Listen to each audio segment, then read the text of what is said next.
I pledge allegiance to the flag of the United States of America and to the republic for which it stands, one nation, under God, indivisible, with liberty and justice for all.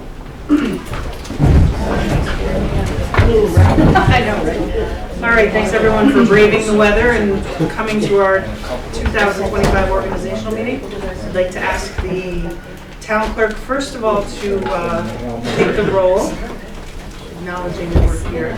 Councilman McCuskey. Here. Councilwoman DeShane. Here. Councilman Hoyt. Here. Councilwoman LaRock, sorry. You gotta change that. Here. And Supervisor Hunter. Here. And just for formality's sake, I'd like to please ask the town clerk to certify that all board members, most especially our newly elected Nancy LaRock, is certified and has signed the book and Yes, she has signed the book, and everyone else, I assume, has done it in the past. sworn in. Yes, okay, all right, great.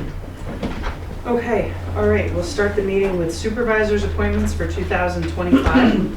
For deputy supervisor, I'm reappointing Douglas LaRock. For town bookkeeper, we're retaining Wendy Ashley. For confidential secretary to the supervisor, it's my pleasure to welcome Erica Douglas back in that role. And for town historian, I'd like to first very much thank Ann Kiley for her few years of service. I know that was a passion project for her and a labor of love. I'm sorry to see her go, but I'm really pleased that Diane Payne has accepted my appointment as town historian. So she's going to bring a lot of good stuff to that role. So I'm looking forward to the years to come with her. Okay. She All has right. the experience. She does. She definitely has the experience, yes. All right, moving on to town clerk appointments.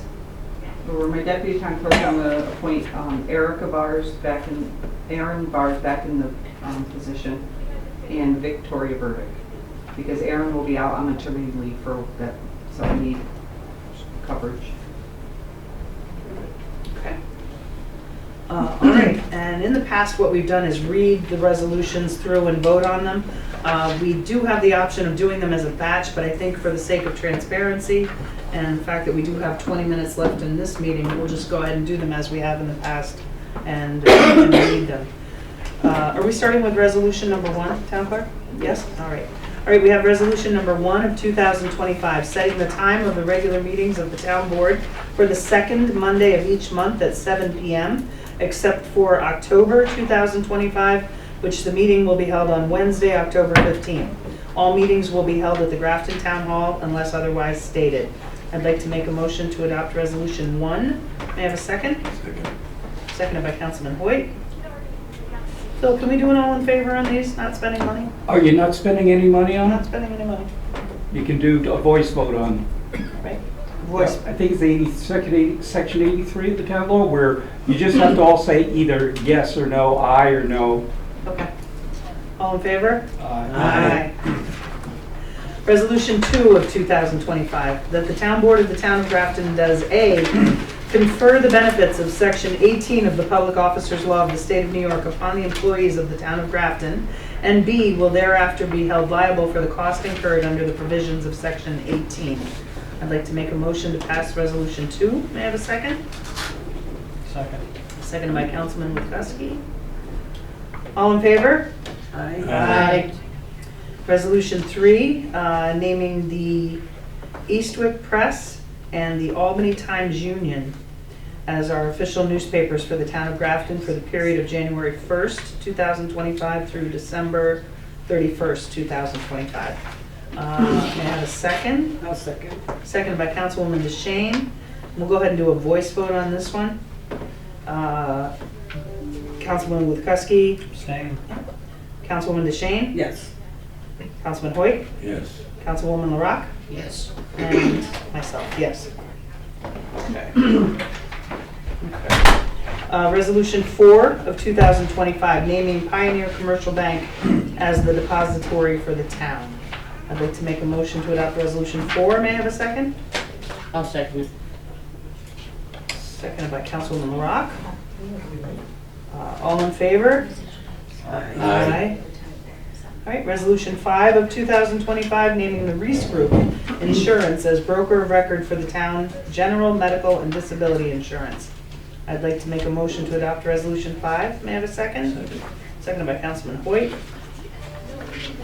This is spending money? No, naming broker is not actually spending money. All in favor? Aye. What are you doing? We're just naming them as broker of record. No, you're not We're not spending money on it. Okay, Resolution 6 of 2025, accepting the Town of Grafton procurement policy as outlined in Section 46 of the Code of the Town of Grafton for the purchase of all goods and services. I would like to make a motion to pass Resolution 6. May I have a second? I'll second. Councilwoman DeShane for the second. All in favor? Aye. Resolution 7 of 2025, authorizing the town supervisor to open competitive bids involving public works and purchase contracts required to be advertised as stated in General Municipal Law Section, or 103, Section 2. I'd like to make a motion to pass Resolution 7. May I have a second? I'll second it. Councilwoman LaRock for the second. All in favor? Aye. Aye. Resolution 8 of 2025, authorizing the superintendent of highways to purchase equipment, tools, and implements as needed without prior approval of the town board in the amount not to exceed $2,500. I'd like to make a motion to adopt Resolution 8. I'll second. Seconded by Councilwoman DeShane. I think we should do a voice vote on this. You can do a voice vote, but remember, it never hurts to do a roll call or poll vote if you feel more comfortable doing that. Here, you're not actually spending money, you're setting a policy.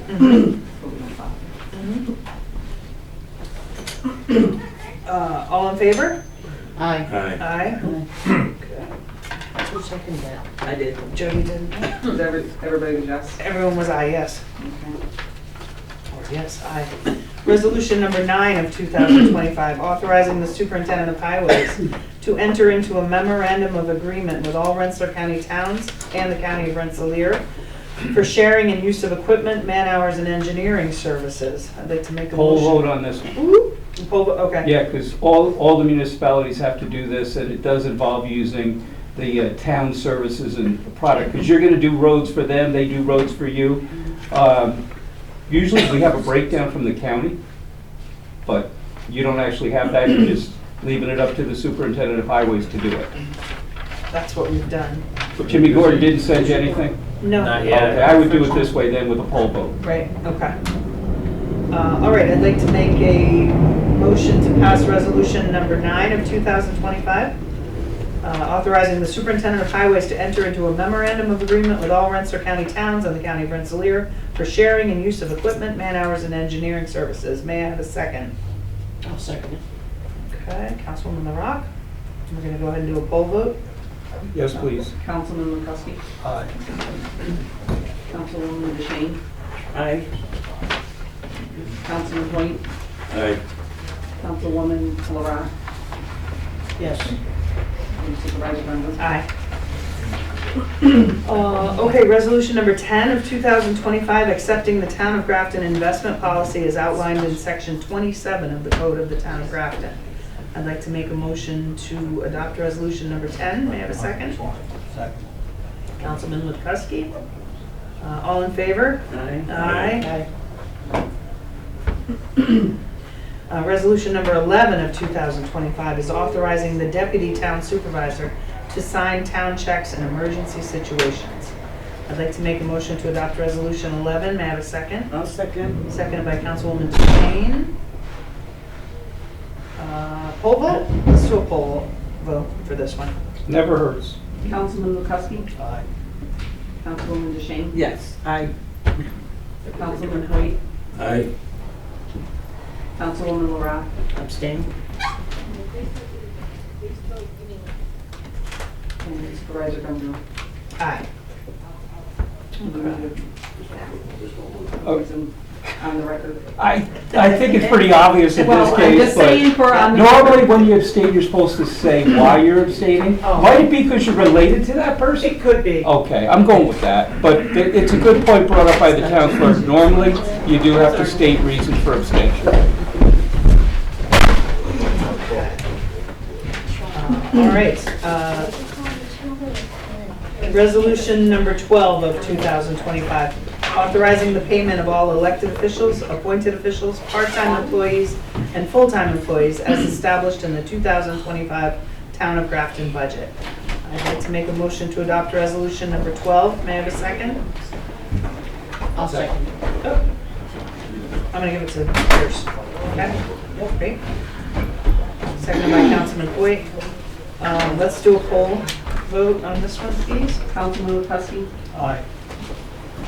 Councilwoman DeShane? Aye. Councilman Hoyt? Aye. Councilwoman LaRock? Aye. And Supervisor Brennan? Aye. All right, resolution number 13 of 2025, authorizing the payment of utility and insurance bills prior to audit. I'd like to make a motion to pass resolution number 13. May I have a second? I'll second. Second by Councilman That Shane. is a poll vote. Yep, full vote. Councilman Lucuski. Councilwoman DeShane? Aye. Councilman Hoyt? Aye. Councilwoman LaRock? Aye. Supervisor Brennan? Aye.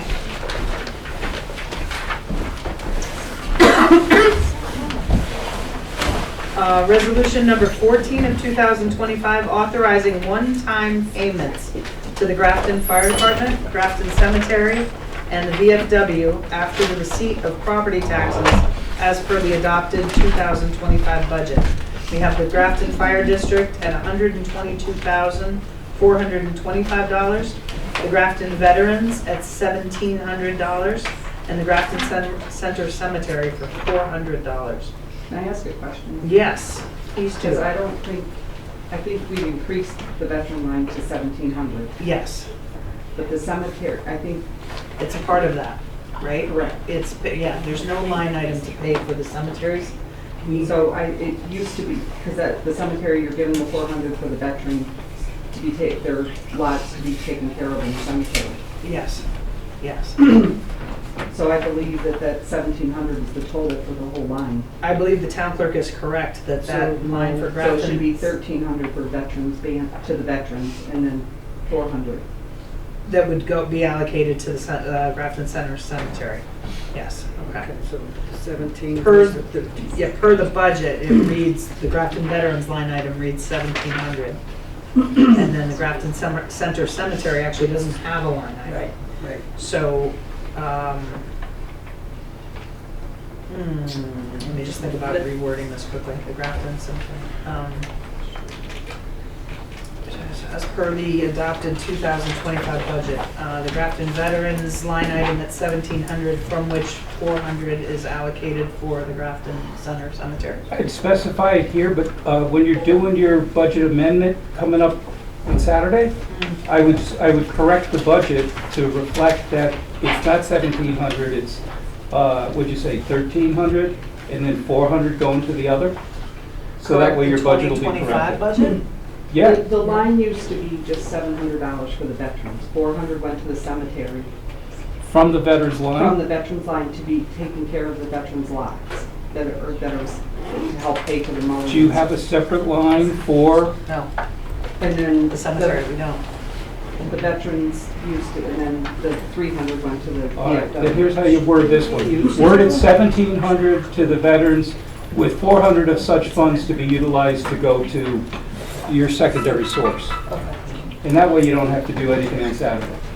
So you're saying you're giving the veterans and the cemetery a total of 1,700 with 400 of that 1,700 going to the benefit of the cemetery. Right. There you go. Okay. Okay, so just to reiterate, resolution number 14 of 2025, authorizing one-time payments to the Grafton Fire Department, the Grafton VFW, from which money will be allocated to the cemetery. Well, didn't you have a big number for, I do. so you read the one number already going to fire department. Yes. And then the amount of $1,700 is going to the veterans and the cemetery, Veterans and with the cemetery. amount of 400 of the 1,700 being allocated to the cemeteries. Okay. Okay. So as per the adopted 2025 budget, the Grafton Fire District, $122,425, And the Grafton Veterans at $1,700, from which $400 is. Veterans and cemetery. Veterans, Grafton Veterans and Cemetery at $1,700. Of from which $400 is allocated for the upkeep of Cemeteries. cemetery. There you go. I'd like to make a motion to adopt Resolution 14. May I have a second? Second by Councilman McCuskey. It's money, so let's do a poll vote, please. Kitty, would you? Councilman Lukowski? Yes. Councilwoman DeShane? Yes. Councilman Hoyt? Yes. Councilwoman LaRock? Yes. And Supervisor Brennan? Yes. Resolution number 15 of 2025, establishing the town mileage reimbursement rate at the federal rate of 70 cents per mile. I'd like to make a resolution to adopt, I'd like to make a motion to adopt Resolution 15. May I have a second? Second. Seconded by Councilwoman DeShane. Money again, let's do a poll vote, even though it's, Councilman Lukowski? Yes. Councilwoman DeShane? yes. Councilman Hoyt? Yes. Councilwoman LaRock? Yes. And Supervisor Brennan? Yes. Resolution number 16 of 2025, approving New York State's Record Retention and Disposition Schedule, LGS-1, as the record retention and disposition schedule for the town of Grafton. I'd like to make a motion to adopt Resolution 16. May I have a second? I'll second it. Councilwoman Rock. All right. All in favor? Aye. Aye. Tom, you too? Aye, okay. All right, resolution number 17 of 2025, adopting the attached fee schedule as the 2025 fee schedule. Tom has the most recent copy, right? Okay, and updated copies, we haven't made any changes to the fee schedule. Last year, we made one minor change where we excluded costs or charges for electronics at recycling, and we're adding in. For the application for a special use permit for co-locating on a cell tower or improvements, antennas would be $2,500. We're adding a line in for amending or making improvements or changing something for $2,500. And that's the only change to our fees. You comfortable with that? Yep. Okay. All right, I'd like to make, resolution number 17 of 2025, adopting the attached fee schedule as the 2025 fee schedule. I'd like to make a motion to adopt resolution 17. May I have a second? Second. Seconded by Councilman McCuskey. Let's I will do a roll do, call. yes, thank you. Councilwoman Lukowski? Yes. Councilwoman DeShane? Yes. Councilman Hoyt? Yes. Councilwoman LaRock? Yes. And Supervisor Brennan? Yes. And we have resolution number 18 of 2025, establishing petty cash funds as follows. The town clerk, $150. The recycling center, $100. The town justices, $100. The highway department, $300. And the recreation committee, $500. I'd like to make a motion to adopt resolution 18. May I have a second? Second. Okay, seconded by Councilman Hoyt, and we'll do a poll vote for this one. Councilman Lukowski? Yes. Councilwoman DeShane? Yes. Councilman Hoyt? Yes. Councilwoman LaRock? Yes. Supervisor Brennan? Yes. Okay, Councilman Witkowski just reminded me that we have another one, resolution number 19. Right, to adopt a New York State Uniform Building Code and Fire Code. Right. So resolution number 19 is having the town of Grafton adopt the New York. Well, you already did, you already adopted it, but every year you're supposed to review and basically you can re-adopt it, so to speak. Right. But it's the one you guys did already when we updated a couple of years ago. Mhm. So you're just acknowledging that you've looked at it, you're now reapproving it really, Okay, but they use the term re-adopt. re-adopted, So, okay. So yeah. resolution number 19, re-adopting the New York State Building and Fire Codes. I'd like to make a motion to adopt resolution number 19. May I have a second? Second. Seconded by Councilman Witkowski. All in favor? Aye. Okay. All right, great. And like you did your procurement policy tonight, you did your investment, you did the Uniform Fire Prevention, Building Code. There's a number of other ones they say that you should every year just look at and re-adopt. You know, like, did we do the harassment policy, the ethics policy? We haven't yet. Well, you don't The night have is to do young them for tonight. February. You don't yeah. have to do them tonight, Right. just once a year. Yep, okay.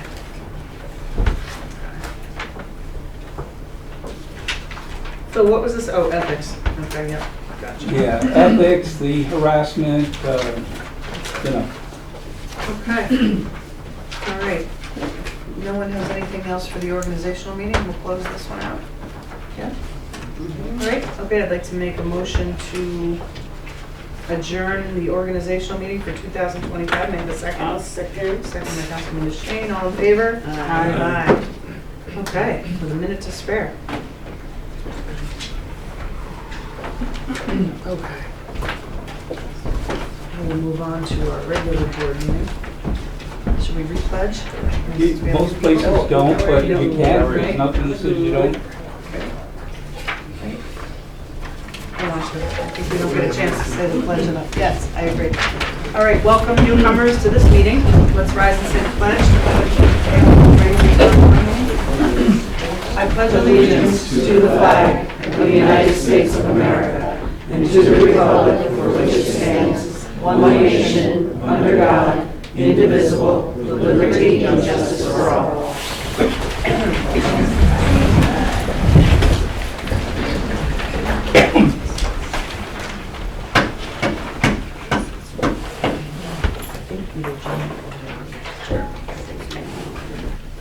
Do you want to start us again with a roll call?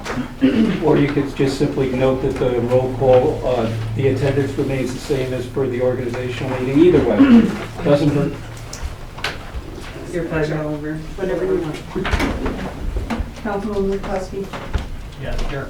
Councilwoman DeShane, Here. Councilman Hoyt, Here. Councilwoman Marat, Here. Supervisor Brennan. Here. Okay. All right, we have the review and approval of minutes. We have the town board meeting from November 13th, 2024, the town board meeting from December 9th, 2024, and the year-end meeting of December 30th, 2024. We're revisiting the minutes of the meeting from November because we made a correction, made a voucher correction. So we're revisiting those at this time. Does anyone have any issues with the minutes, or? All right. I'd like to make a motion to approve the minutes as aforementioned. May I have a second? Second. Okay. Are we doing all in favor? All in favor? Aye. Aye. Nancy, you're abstaining Abstaining. because you weren't here? Okay. All right, for reports and remittances from department heads and town committees, we have the financial reports from the supervisor, from which we will be making our budget transfers in the next few days. So if the board could please look those over, see where we fell short in 2024, and see where you'd like to move money to get that shored up. Any questions or concerns with the supervisor reports from the board? No? Okay. Okay. All right, town clerk? Okay, do you want me to read that letter from the Association of Towns first? Yes, please, yes. All right, it says, "Dear Town Clerk, please read at your first 2025 Town Board meeting. Contains data material that needs to be returned. The 2025 training, school, and annual meeting of the New York Associations of Town will be held at the New York Marriott Marquis, February 16th through the 19th of 2025. This is a New York State Associations of Town premier training event attended by more than 1,000 town officials and exhibitors. Our 2025 meeting has new experiences and a new format that we believe will enhance the conference experience. For further information, including a copy of the tentative conference agenda, we encourage you to visit our website at www.newyorktowns.org. The following is a brief outline of events. Informational hearing Sunday afternoon, February 16th. The informational hearing presents an opportunity to ask questions on the New York State Association of Towns annual budget. Please note that we are holding a separate session on January 23rd, 2025 at 11 a.m. via Zoom to give members an opportunity to ask questions about our 2025 resolutions that make up our legislative platform. A link to register will be emailed and available on your website soon. The general opening session is Monday morning, February 17th. Conference classes, Monday, February 17th to Tuesday, February 18th. Annual meeting, the official delegates, is Tuesday morning, February 18th. The inaugural Lord's Dinner, optional, is Tuesday evening, February 18th. Information on the annual meeting and delegates. New York State Association of Towns Constitution and Bylaws, a copy of which is available on our website, is under the member section, provides that. Each member town is in good standing, may vote at the elections of officers for the New York State Association of Town, and our legislative priorities for 2025 at the annual meeting. Below is a series of frequently asked questions, which I'm going to say. And so then a copy of the proposed 2025 legislative program for delegates to vote on was developed at a joint meeting of the Executive Committee and the Resolution Committee and is attached for review so that member towns and delegates have an understanding of the proposed resolutions prior to the meeting on February 18th. You do not need to designate a delegate to attend, but we encourage all towns who plan to send a delegate to vote to have a representative participant in this call. So they basically, we need to designate a delegate to vote at the meeting if anybody's going. Okay, that's correspondence received from the Association of Towns. The training is in February? Correct. February, okay. Okay. All right.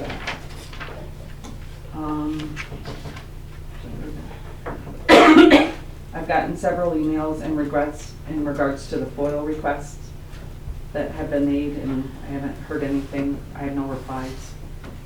The FOIL request, yes. I have a question for the attorney with regard to these are FOIL requests emanating from the same source. Voluminous financial records,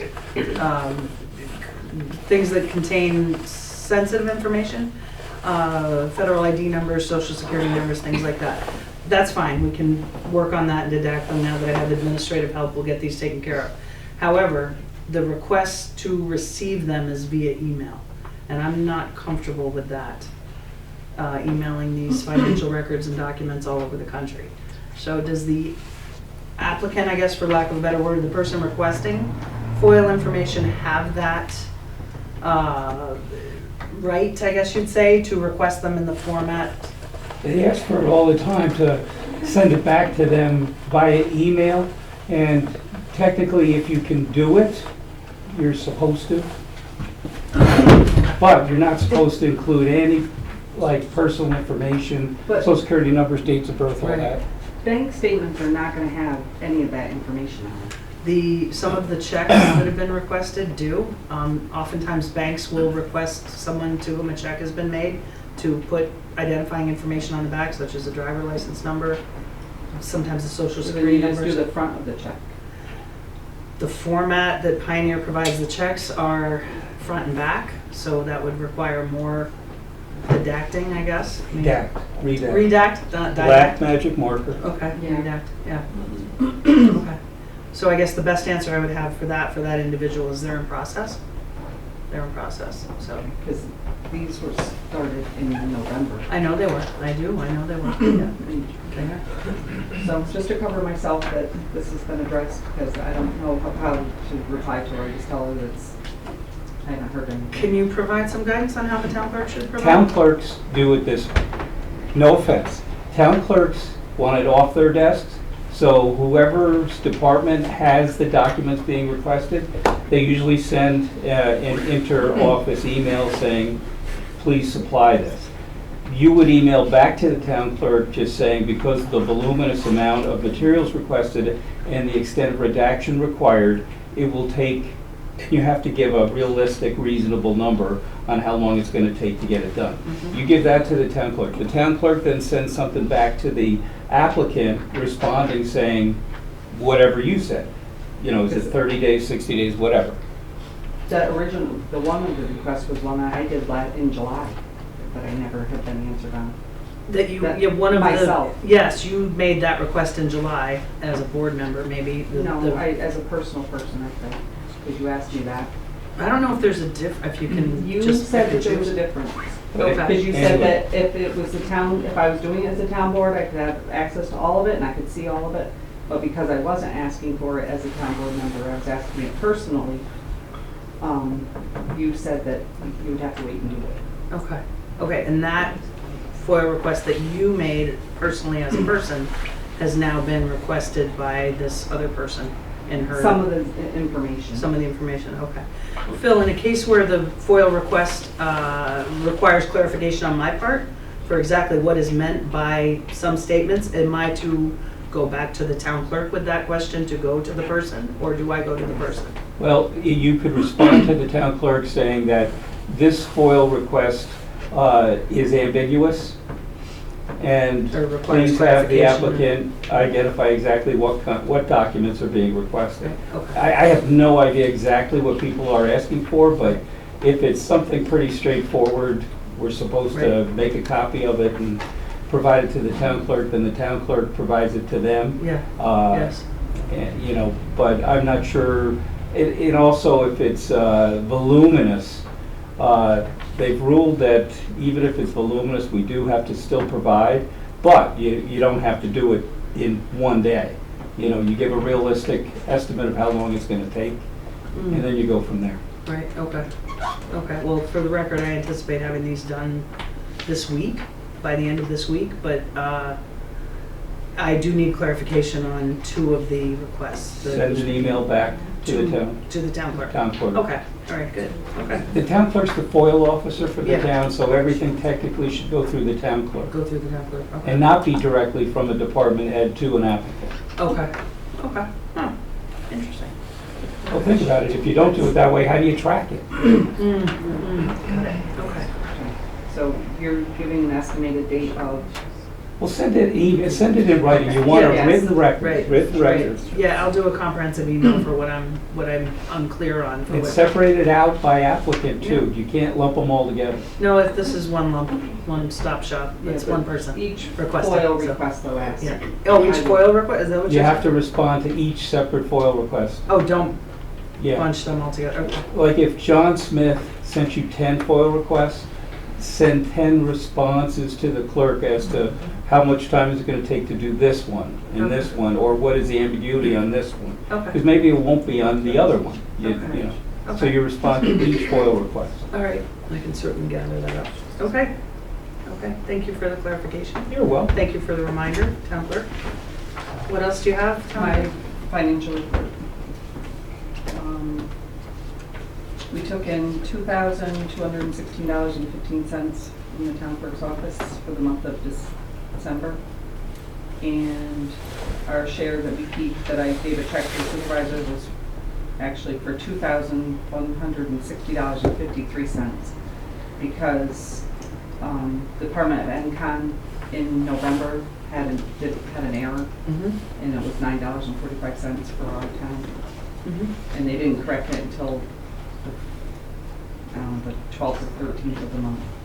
And then they took the money on the 15th. So that was the amount turned over to you. I turned checks over to New York State Chamber Market, New York State Department of ENCON, and the State Health Department for a total of $46.17. Okay. Do you need any other clarification on that? I don't, What you were I just talking about. stapled everything, copies Yes. of everything with it. yes, everything that the town clerk just described as having happened with ENCON has been attached to her formal filing of the clerk's report with That I my gave to you, office so and that- with all the attachments describing what happened, so that it has been received in full. So, Is there any questions on that? I don't have any questions on, no, I thought the math looked right, no. So I'd like to make a motion to accept the town clerk's report for December. May I have a second? I'll second. Okay. You better do, yeah, Paul, please. Councilman McCuskey, Yes. Councilman Hoyt, Yes. Councilwoman DeShane, Yes. Councilwoman LaRock, Yes. Supervisor Benson. Yes. Okay. All right, do you have anything else? And the V-Town thing. Okay, that's it. Okay, all right, thank you. Okay, highway superintendent. Hey. Pretty much just been plowing roads and fixing because they tend to break when you use them. A lot of ice this year, an unusual amount of tire chain repairs. So we finally found a better way to do that. Other than that, pretty much that and cutting some trees down. But one thing I was going to say to some of the residents is, I see a lot of people that go to the sand shed and get salt for your dirt driveways. You are not helping anything with that. If you got a dirt driveway, use sand, there's already a little bit of salt in it. The salt just melts through your snow, goes down to your dirt driveway and makes mud. You don't get any traction off of it, and you actually made it worse because now it's slimy and muddy. It's there for residents.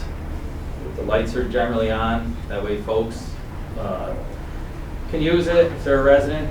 And I would grab sand, because that's why we use it on the dirt road, same reason. Salt just melts through, and it's just gonna make a muddy mess, and especially in the spring.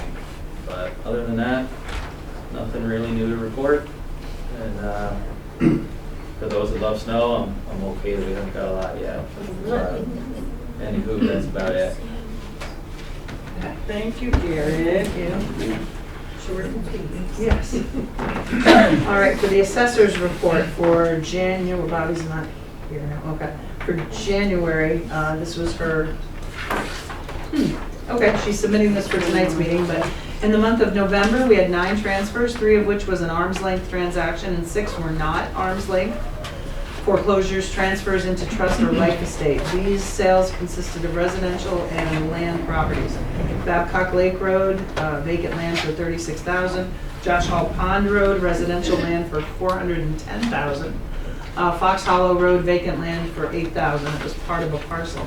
For the month of December, we had 7 transfers, 1 of which was arm's length, and 6 were not arm's length. These sales consisted of residential and land properties. Dumbleton Road, residential, $235,000.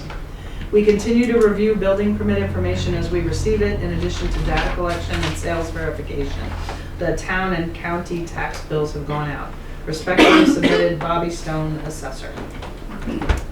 Thank you. Okay. Buildings and code enforcement. We have 60 building permits out year to date, so it's been a very busy year for residential. Working on the annual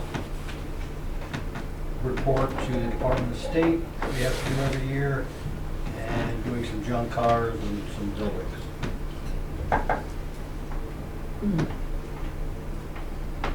Okay. Thank you. Thank you. The rescue squad. See a lot of you here this evening. Yep, for December, we had 30 calls. It was a busy month. 103 hours and 697 miles. We transported 14. 8 of our calls were canceled, and we had 4 that we actually didn't have a patient for. We had 2 standbys. We had 1 time out of the 30 that we did not have a crew. We had 4 fires standbys as well. We transported 11 times to Samaritan, and we went 1 time each to Albany Medical Center, St. Peter's, and Albany Medical Center Pediatric. We received mutual aid 3 times, and we gave mutual aid 9 times.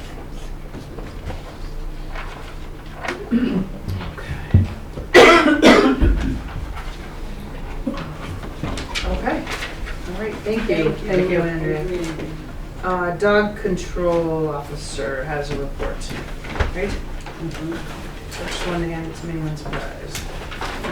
There we go, perfect. Okay, now I have it here. There it is, I did. I'm efficient now, yeah.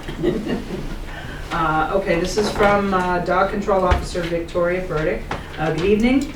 Ongoing issues with dog harassing neighbors and walkers. Welfare check. 1 dog left out in all types of weather. The dog has a shelter and she made contact with the owners. Dog running loose on Route 2. She kept the dog safe until someone got there to secure the dog. She had a welfare check for a skinny dog. She made contact with the owner and the dog was taken to the vet by the owner. 2 Texas healers are missing from Miller Way, Blue Factory. Various sightings, both dogs eventually made their way back home. We passed our ag and markets inspection on January 3rd. I'm also wondering if there's been any further discussion on a temporary holding spot for dogs. I'm looking for a simple spot where the dog is secure and can go in and out as needed, so that we can hold dogs for 24 hours to give owners a chance to come forward. The biggest issue would be heating and cooling. Please feel free to contact me to discuss this further. So that's, thank you, Vicki Burdick, DCO. So, I know, clearly, the county's in crisis still for the dogs, but Wasn't there something, at one of the last meetings brought up that they were putting one in Troy? they're housing dogs in Troy at an old garage or something, but they're not building anything new so far. They've just got a space to put them, you know? I don't know. It's, the description, I'm looking for a simple spot where the dog is secure and can go in and out as needed so that we can hold dogs for 24 hours to give owners a chance to come forward. The biggest issue would be heating and cooling. And I think we were gonna work with Petersburg with that, too. Wasn't that mentioned? News to me. She's not here. We converted an office into a dog kennel on You did. the inside, yes, for Right, that yeah. purpose. Right, So Petersburg has addressed it okay, for themselves. okay. That sounds pretty simple, you Yeah. know? We should be able to Didn't figure we something have out. something over in the recycling before for her? For that? It's youth now. Huh? That's I you. know it's you, that's true too. Yeah, You guys are Okay. redoing that, there was, yeah. right, to the kennel park? Or Yes, we've The already floor. done that, right, and now we're renovating that space, but yes, that's correct. Very good. No, Vicki is very thankful for that. So we clearly have to do something in Grafton to make it secure for dogs. Should we put together a committee to look into this more?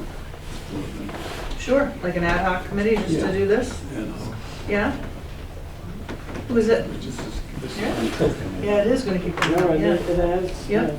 So Councilman Hoyt is suggesting that we do an ad hoc committee just for the addressing of what to do with dogs for Grafton.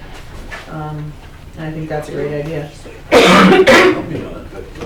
Okay, Councilman Hoyt is, how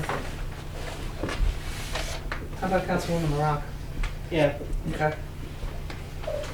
2 board members, but we can all work on it as needed. Good, okay, Thank you. okay, Thank you, goodbye. yes, okay, all right, I like okay. dogs. I like dogs.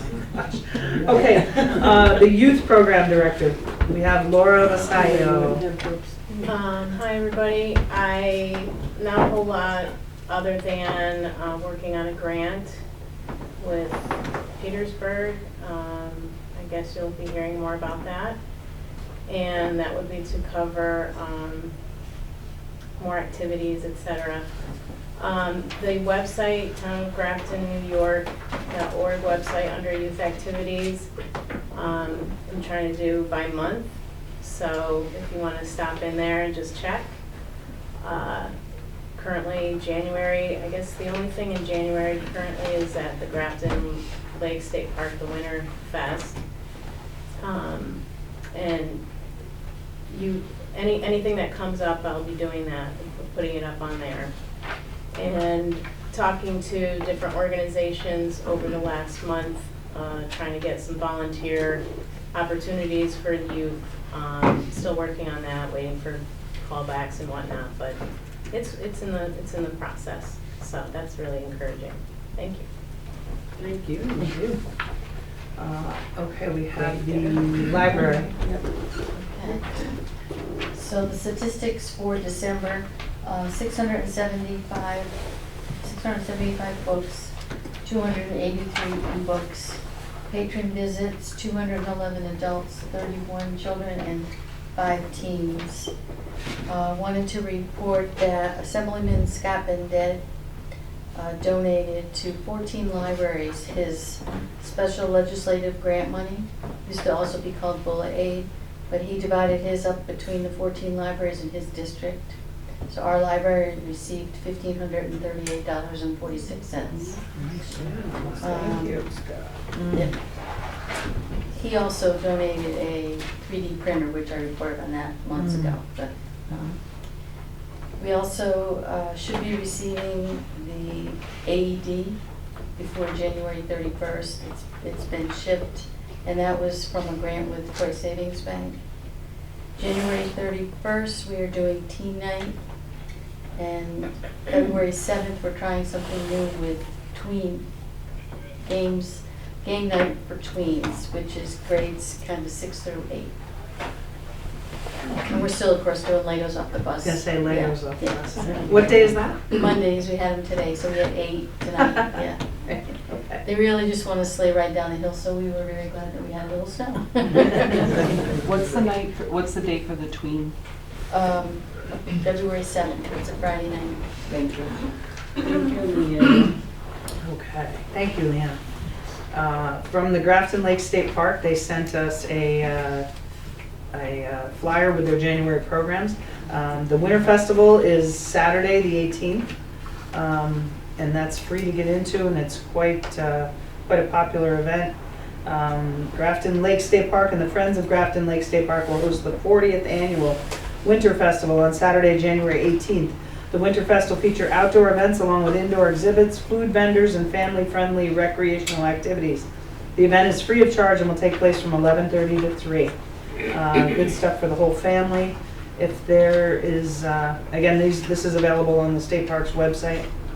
I believe that's the only thing. It's also on the town website. It's on the town website as well? Under- This Yep, community events. community events? Okay. So this is available per the town clerk on the town website under community events. So, very good. Very good. Good. Thank you. All right, that's the park. The Recreation Committee. Hello. I see you here. So, again, not a lot to report. We haven't really done anything yet. We would just like to add a couple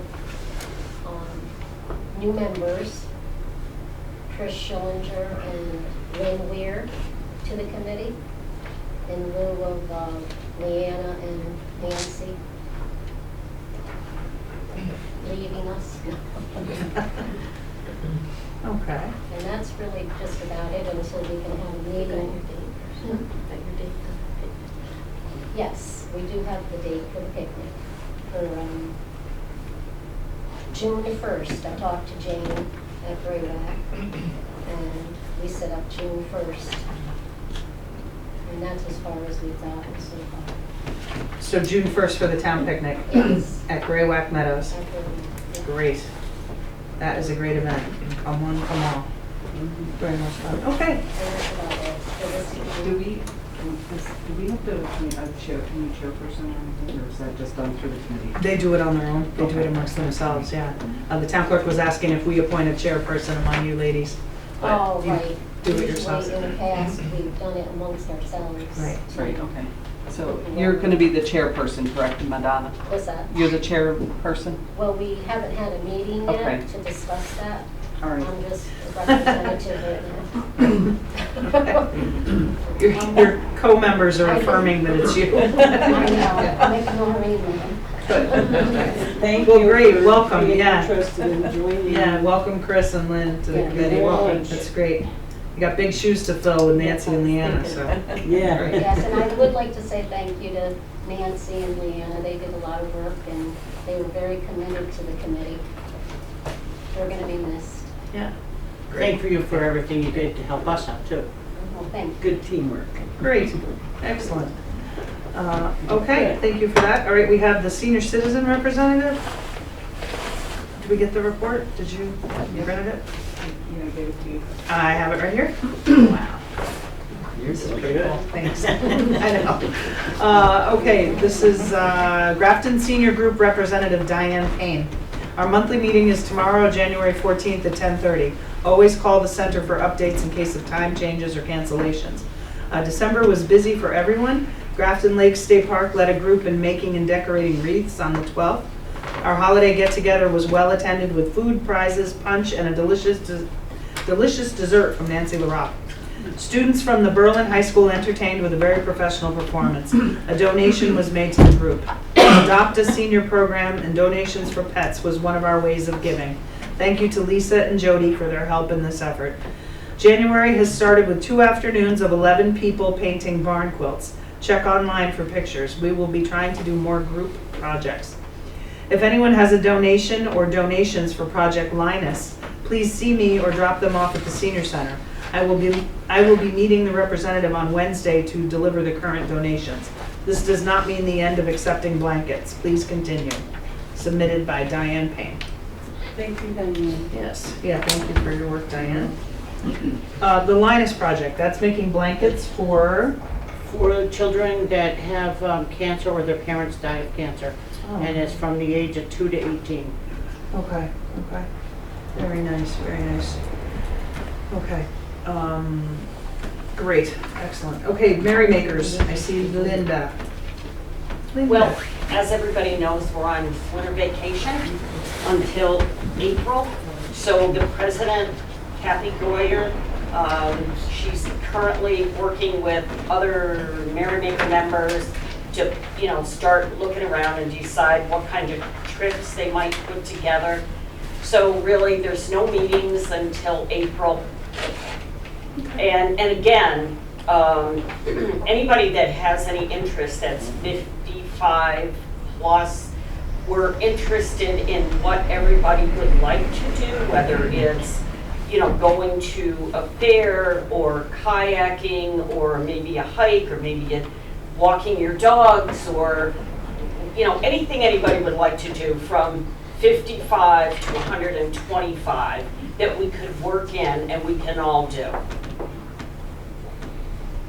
Okay. That's it. Okay, great. Thank you, Linda. Excellent. Okay, thank you, Linda, for the Merrymakers.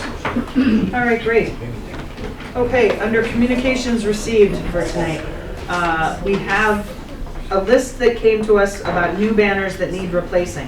The list was Ed Schultz, Jared Odell, Merritt Wager, Patrick Reardon, Felix Ettman, Calvin Agan, John Gapp Sr., Edward Plouffe, Edward Enderly, John E. Looney, and Warren Goyer?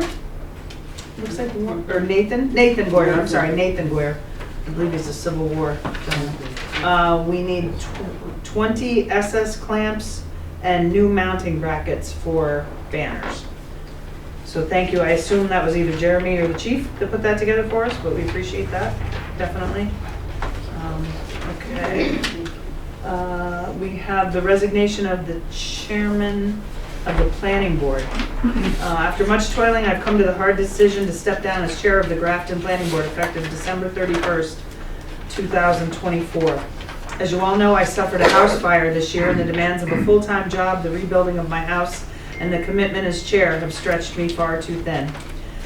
I have been commuting from Columbia County as I've had to reside with a family member since the fire and lengthy construction process. I don't feel that I've been able to give the position the attention it deserves, and this is not my character.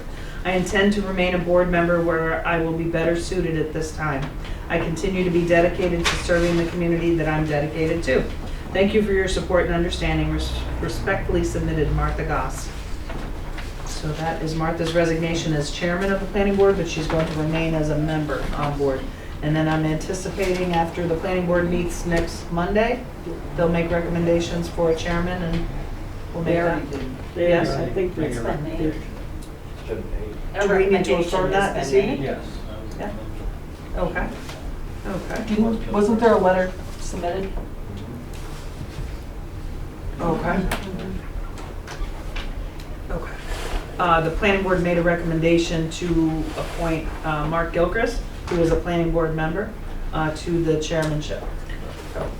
Is that something the board has to? Most towns have the planning board chairs picked from the planning board, but not all of them. Some of them have That's you what they guys did. pick the Yeah. chairperson. No, they did. They picked their All right. own. Do we- But you're gonna have to pick somebody to replace that person that stepped off. She stayed on. She She stayed stayed. on. Oh, just didn't want to be chair. Yeah, Gotcha. just didn't want to be chair. So we're good. Then you're good. You have. Welcome, Mr. Gilchrist, planning board chairman. Yes, thank you, Mark. Thank you. And while I have your attention, Oh, okay. no, because it's in the budget, but if they have to appoint them, then they would have to do Planning it. board to the reports. They're. Volunteer directly. Oh, no. We submitted a letter in September from the board requesting some education, and we should either get it formally or an alternate way of getting education is the town board can decide where we can get the education, and lots of places will hire engineers, architects, or the town attorneys to provide the board with He's a leaving little- out the best one, though. the board Association. with some education. So we are requesting, if possible, sit down with the town attorney for an hour and a half or two, go through some sections of our code that the board deals with on a regular basis. And we need some clarification on some things. So this letter is dated September. We would like to move on it ASAP, so we need the board or a board member to speak with the town attorney and see if this can be arranged.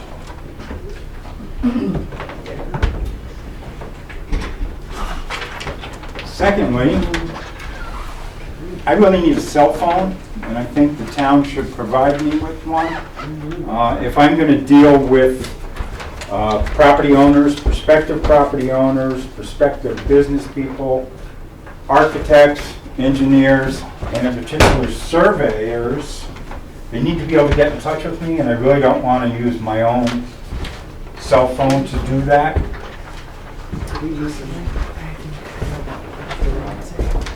So I would like for the town to pay for a cell phone. Everybody will have the number if you want to call me. It would be, the decision should be made relatively quick, so, I mean, Do it tonight. in the past, people have gone through Tom most of the time. And quite often, they should still go through Tom, but not always. I need to deal with Tom on a regular basis with code enforcement, and Tom with me. And if the board has questions, you have a way of getting a hold of me. And, so give that all some thought. And Tom, did you say something about an extra phone somewhere? Yeah. You'd Jared think has David's an gonna extra look phone into for it it. if you don't use it. Oh, he does? Well, there's one. It's up to you, I mean, if you Yeah. want to keep it. I don't know how old or what it is, It but. saves the town money. I don't, Yeah. most all my calls, Right. 99% of them are made through the office, Right. so it's not a problem. I'm not going to have people calling me at for midnight highway. because they want their road plowed. And It could be. Can we get the number changed on the phone? Okay, we'll handle that under motions? Yes? Okay. But we really need Thank to you. get the education thing straightened out. Yeah. All members need some help with regards to some of our codes. And there's a training in February in Saratoga? There is a training in February in Saratoga. It's a very good training. It's $90 per person. We've got to sign up within the next 4 or 5 days. It's a during the week training, so it's on a Wednesday, so people on the board who work would have to take a day off from work. I think there are 2 or 3 people that would go to that, and that is a very good training. We've gone. And then Rensselaer has one in October of every year. Good one too. So there's local ones too? Okay. Sooner the better. Right, the sooner the better. Okay. Under motions, we'll address the training on the phone. So we'll get you covered. That would be good. Appreciate it. Thank you. Thank you. We have a letter from Assemblyman Scott Bendet, who was mentioned earlier for his generosity to the library. Dear Supervisor Gunderman and Town Board, I hope this message finds you well as we enter the holiday season. I wanted to take a moment to reach out and reaffirm my commitment to supporting your efforts to improve the lives of those we represent. Our office remains dedicated to collaborating with local leaders like you to address any challenges and opportunities ahead, whether it's advocating for resources, addressing constituent concerns, or tackling legislative priorities that align with our community's needs. We stand ready to assist in any way we can. I look forward to my next visit to Grafton, attending community events and staying engaged with our residents. Please do not hesitate to reach out if there are specific projects, issues, or goals you would like us to focus on together. I also welcome the chance to meet with you or your team to discuss how we can better support your initiatives. Our district office is located at 1580 Columbia Turnpike, Castleton on Hudson, New York, and you can reach us by phone at 272-6149. Our Albany office is located at Legislative Office Building, room 324, Albany, New York, and I can be reached over the phone at 455-5777. Thank you for all you do to serve our community. I look forward to working with you to ensure a brighter future for the people of the Capital Region. Below, there is contact information for my staff and I. I don't usually read these letters when they come from Albany, but I just want to say that Scott Bendett, we're blessed to have him. He's an incredible representative, and he's very open. He's like an everyman public servant. So I just can't recommend him enough if we have anything going on, such as dog shelters, right? Or anything that he might be able to help us with. And then also, I'm just going to throw this out here because he's local to that neck of the woods, Posenkill, with the rescue squad. Maybe he could address some things that we've been, working on in the last couple of weeks. Okay, so that's that from Scott Bendett. And then we have the estimate for the town hall sewer repair, which is, this is, okay, this was received January 6th. This is an estimate for work to be performed at the Grafton Town Office. The work is as follows. Install a new lift station, tank, grinder pump, all the necessary parts to install for the town office bathroom.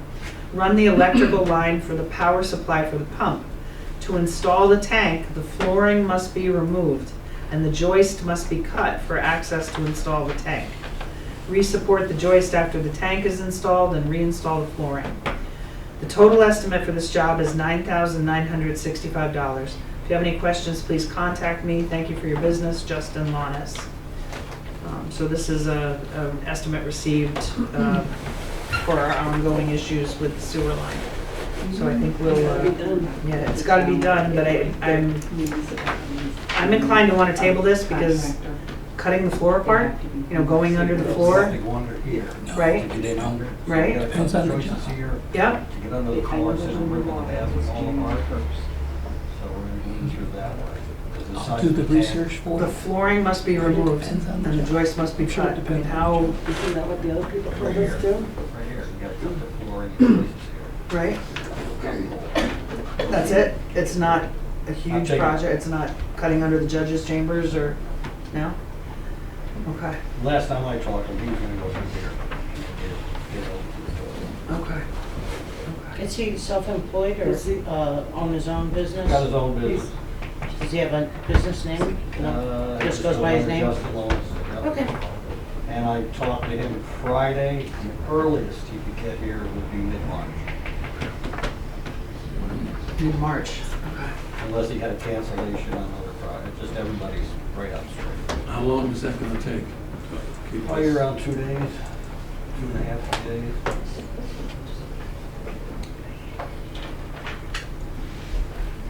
What are you thinking? Another opinion? I'm thinking anytime it's cut the flooring, I'm scared. So Yeah. that's what I'm thinking. Yeah. I'm just nervous about But that. I'm pretty sure we already got told that from the other, It's the only way you can get the pump but in. somebody else already told us that too. And is the pump So our it's- real deal only option to make it continue to work? Unless you want to dig your whole office up, rip all the concrete flooring out to the septic tank. Underneath the furnace, underneath your office. You could line bore through it. Line bore would cost you a fortune.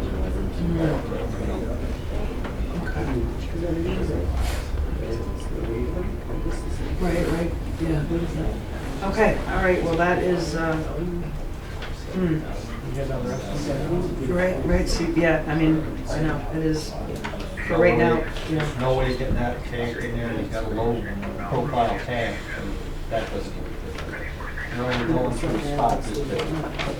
Can you get to this toilet? Yeah, but don't come over the floor. That will probably, Who else do you know? we got to cut the floor out. Is that what you're They're the only two I know. Even, How much will that work mess with what Eric Bonesteel just did in the, not at all? Not got nothing to do not with it. touching each other or, no? Okay. All right, let's see, well, let's keep that as correspondence received for now. We've got to definitely do something with it. It's working, right? No, Yeah. tomorrow's court night, right? Yeah. And then we have something that just came in today, this evening. It just has to do with Nancy LaRock. Dear Supervisor Gundrum and fellow board members, since my election to the Grafton Town Council precludes me from serving as chair of the town's recreational committee, I hereby tender my resignation from that position effective immediately. It's been a pleasure to serve the town as recreation chair, and I look forward to my role as town councilwoman. Sincerely, Nancy Palish LaRock. Okay.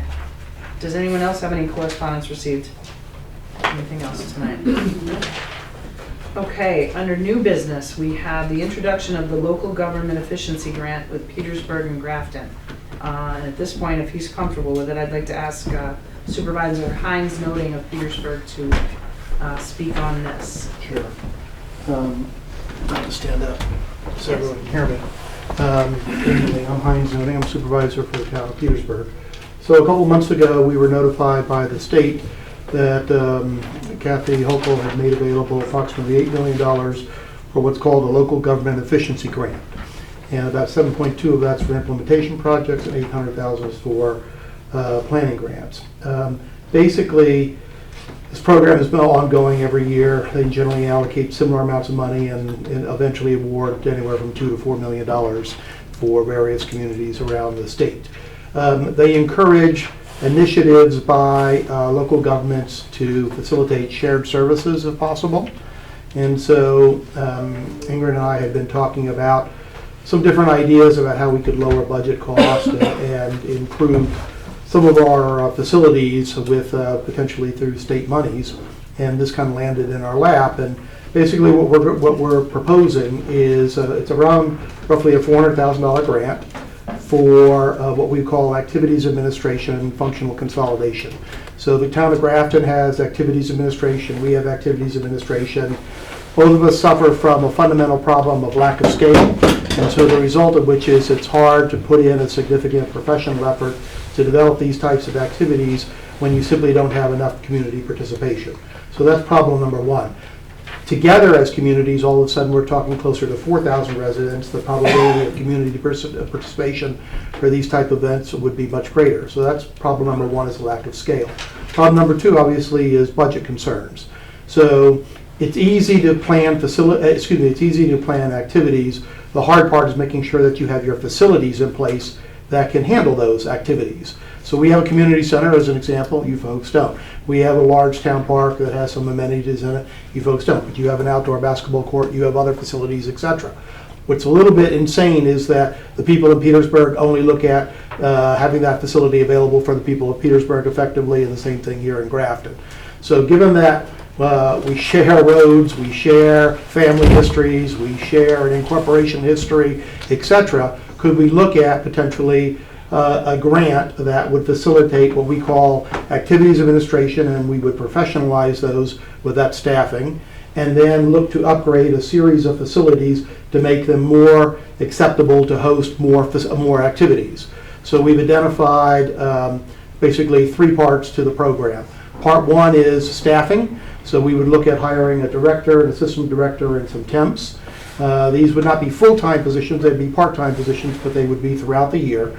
The beauty of this grant is it funds a 90-10 match. So 90% the grant funds, 10% the town's fund. And this is over a 2.5-year period. So we could potentially consolidate what we call functional consolidation of activities administration, and those individuals would then be responsible for developing joint community activities. So that's part one. Part two is one of the challenges that I think both of our communities have is getting the word out in terms of when we do have planned activities, okay, to try to maximize or market or promote these activities to maximize participation. So the second part of this program would be to develop a joint website, and we've priced out with a professional developer for the development of a joint website whose only function is just on activities that are being sponsored between the two communities, okay? The third part, which is the most costly component of it, is upgrading facilities. And we planned about $260,000 of funds to upgrade the following facilities. And I'll just go in kind of the order of my mind. So at the Petersburg Community Center, we would upgrade the furnace, the oil-fired furnace, to air-sourced heat pump system, because they like green technology to be upgraded in their systems. So that's a component. We would resurface the courts, and we would restripe the courts to accommodate more sporting activities. So that's the community center. At the park, we'd put in a professional backstop so that one could have softball or baseball as opposed to what we have right now. Okay. Here in Grafton, we're looking at putting a cover over the basketball court, so that basketball court could be used year-round, as an example, okay? And we're looking at electrifying or putting in utilities at both town parks, so that both parks can hold activities, not just during the day, but at night as well, potentially, okay? As well as just having electricity for whatever purpose. You want to run a summer film festival, as an example, but you need electricity to run projectors and speakers, etc. Those utility connections we put in place. So the way the program, what we are looking at is what's called an intermunicipal agreement for functional consolidation. And it would basically say that for the soft costs, and the soft costs are the staffing and the website, we would divide the soft cost in terms of our share, the town's share, based upon population. So that roughly translates into Grafton funding 60%, Petersburg funding 40%. That's in terms of the share. That's not including the portion that the state provides, which, remember, is 90% of the budget. And if you go over and above that budget, then the two towns would then fund that difference. Okay, so that's part one. On the hard cost, which are all the capital improvements that are projected, which is roughly about $260,000, give or take. That would be funded again 90-10, so the state would fund 90% of that, the towns would fund 10% of that, and depending upon where the facility is, that respective town then funds that 10%. So the community center projects that I described, that would be a Petersburg expense. The cover for the basketball court here would be a Grafton expense, as an example, okay? You would run it through your typical procurement processes, etc., but we needed certain quotes to facilitate a budget for this grant. Lastly, there has to be oversight of this process. You just can't have monies going into some staffing and letting them run wild. So what we propose as part of our intermunicipal agreement is that the town boards each would dedicate one individual to be part of an oversight committee, as well as then select one member from the community. So it'd be a 5-member board made up of 2 board members, one from each, 2 community members, and then the director. And then their responsibility is effectively to assess the cost efficiencies of delivering an activity. It's one thing to plan an activity, especially when you're going to spend money to facilitate that activity, but then you have to evaluate, was that money well spent? And what we've done here in Petersburg is we've looked at a series of activities based upon the amount of cost that we've incorporated or incurred for those activities, and then we looked at the amount of participation, and we struggled to justify cost efficiency in continuing some of those activities. Yes, they're good for the community, but they're bad for the property tax owners that have to pay the bills, because we're not getting bang for the buck. So again, by putting the 2 communities together in this project, you're looking at 3,700 people as opposed to 1,300 or 2,000 people. The likelihood of seeing increased participation should be higher, but you need this oversight committee to effectively manage, to monitor that, to ensure that the monies that are being spent for whatever the activities are that are developed are spent wisely. Okay. There would also be reports that would have to be provided to each town board on a monthly basis. There would be an annual audit, et cetera, and everything. So it would be a fairly transparent process. So that's what's being proposed. The application is due, unfortunately, January 24th. They kind of rushed this whole process. Why? I don't know why. I just talked to the state, and they've already received a couple applications. But as I mentioned, if you look at what their awards have been for the last 5 years, anywhere from 5 to 15 awards, and generally amounts to a couple $1 million, $2 to $3 million. So they've always under-awarded based upon the allocation that the state has made available for facilitating this grant program. Hopefully, it's for each town. The amount goes up to $250,000 each. So, given that the 2 towns are joint sponsors of this, that would mean that we potentially could go up to $500,000. But right now, we're looking at somewhere between $350,000 to $400,000 once we finalize the preliminary costs of some of these capital projects. Questions? I think it's a great initiative. You know, what's the worst that could happen to us? They say no, right? And then the other thing is you have a second kick of the cat, because if we get awarded this sometime in the spring, okay, then, you know, we'll go through a public, a community process where we'll have a few meetings for the community and everything, probably do one over here, do one over there, and in which we encourage feedback. And, you know, the board or the community may say, no, I really don't want to participate with Grafton, or maybe I don't want to participate with Petersburg, okay? And then we can always turn down the grant. So you always have the second kick of the cat. Cost you nothing to apply, all right, other than my time writing the damn thing, okay? Which is an enormous undertaking in and of itself, because they're absurd in some of the information that they're asking for. But, you know, and so I think it's a unique opportunity for the state to fund some capital improvements that you probably wouldn't otherwise spend on yourself, okay? We wouldn't spend it because we don't think we could justify the effectiveness of it as a standalone community. But as a combined community, effectively, in terms of using those facilities, I think it makes a lot of sense. So, sure. Yes. Has the state promised that this will occur for 10 years or, you know, a relatively long period of time? In terms of what, each year going out? Funding. Or is it yearly? Oh, no. Well, every year they grant the funds, okay, for the respective projects that are approved. But the projects generally have a 3-year time window. So, for example, if we are awarded, let's say for argument's sake, $400,000, okay, for the respective projects, we would have a project budget, that's part of the application, okay, and then we expect that the project implementation will probably take a year to year and a half after you go through the full procurement process, you hire the contractors, they get everything done, okay? So basically that last year will be hopefully just focused on the soft cost issues, which are staffing and things like that, so. I don't know if that answers your question. I can't guarantee that they're going to continue this program in the future. I mean, nobody can in New York State, who knows? But this program has been out for a number of years. As I said, you know, on their website, I think I've got like at least the last 5 years of their awards. A lot of the awards are like $25,000 for just planning purposes. We're doing what's called an implementation grant, because there's not much planning here, okay? I mean, this is relatively simple in terms of what has to be done. There just has to be a couple agreements put in place, get your budgets in place, and then off you go. So we're focusing on an implementation grant instead of a planning grant. So, and you know, fingers crossed, maybe we get lucky and, you know, the two towns are collectively awarded, give or take, you know, close to $400,000. So, I think on the surface, it's a really good idea. We're just hearing about this now. yes. It It just came about. I mean, literally the same thing in Petersburg. The improvement that you're going to make in Grafton is a cover over a basketball court. Correct. I mean, just shooting from the hip here, I Mhm. can think of, you know, one or two better ideas. Just my ideas, you know, how about a pavilion across the street? A covered pavilion across the street in the green somewhere? Would that get more use than a covered basketball court? Have you gotten estimates to? Yes, we've gotten estimates for most of the projects. I think the one that we're lacking now, unless Ingrid has something for me, is the cover for the basketball court, okay?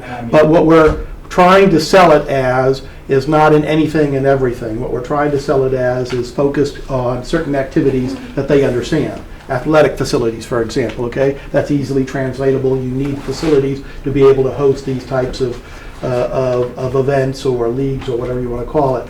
That's why the community center, we're resurfacing that court, for example, okay, as part of this process, so that we could host basketball and pickleball, indoor basketball, pickleball, volleyball, et cetera, and everything. So we're trying to narrow it, I understand. The challenge, in all fairness to everybody, is this all came about relatively suddenly, okay? The fact that I got this notice in late November, all right?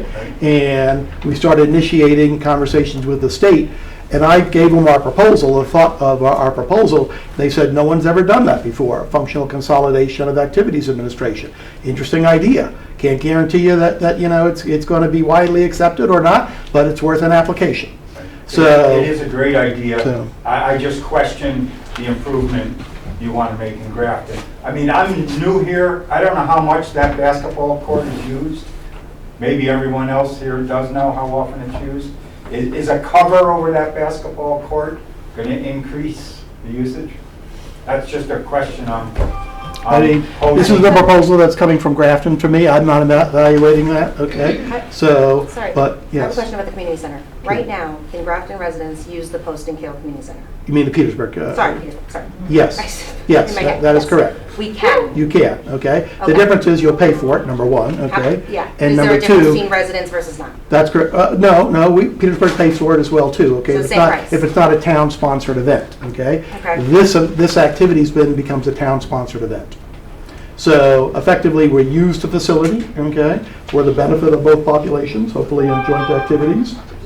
And essentially to minimize, and that also minimizes the cost for those participants as well too.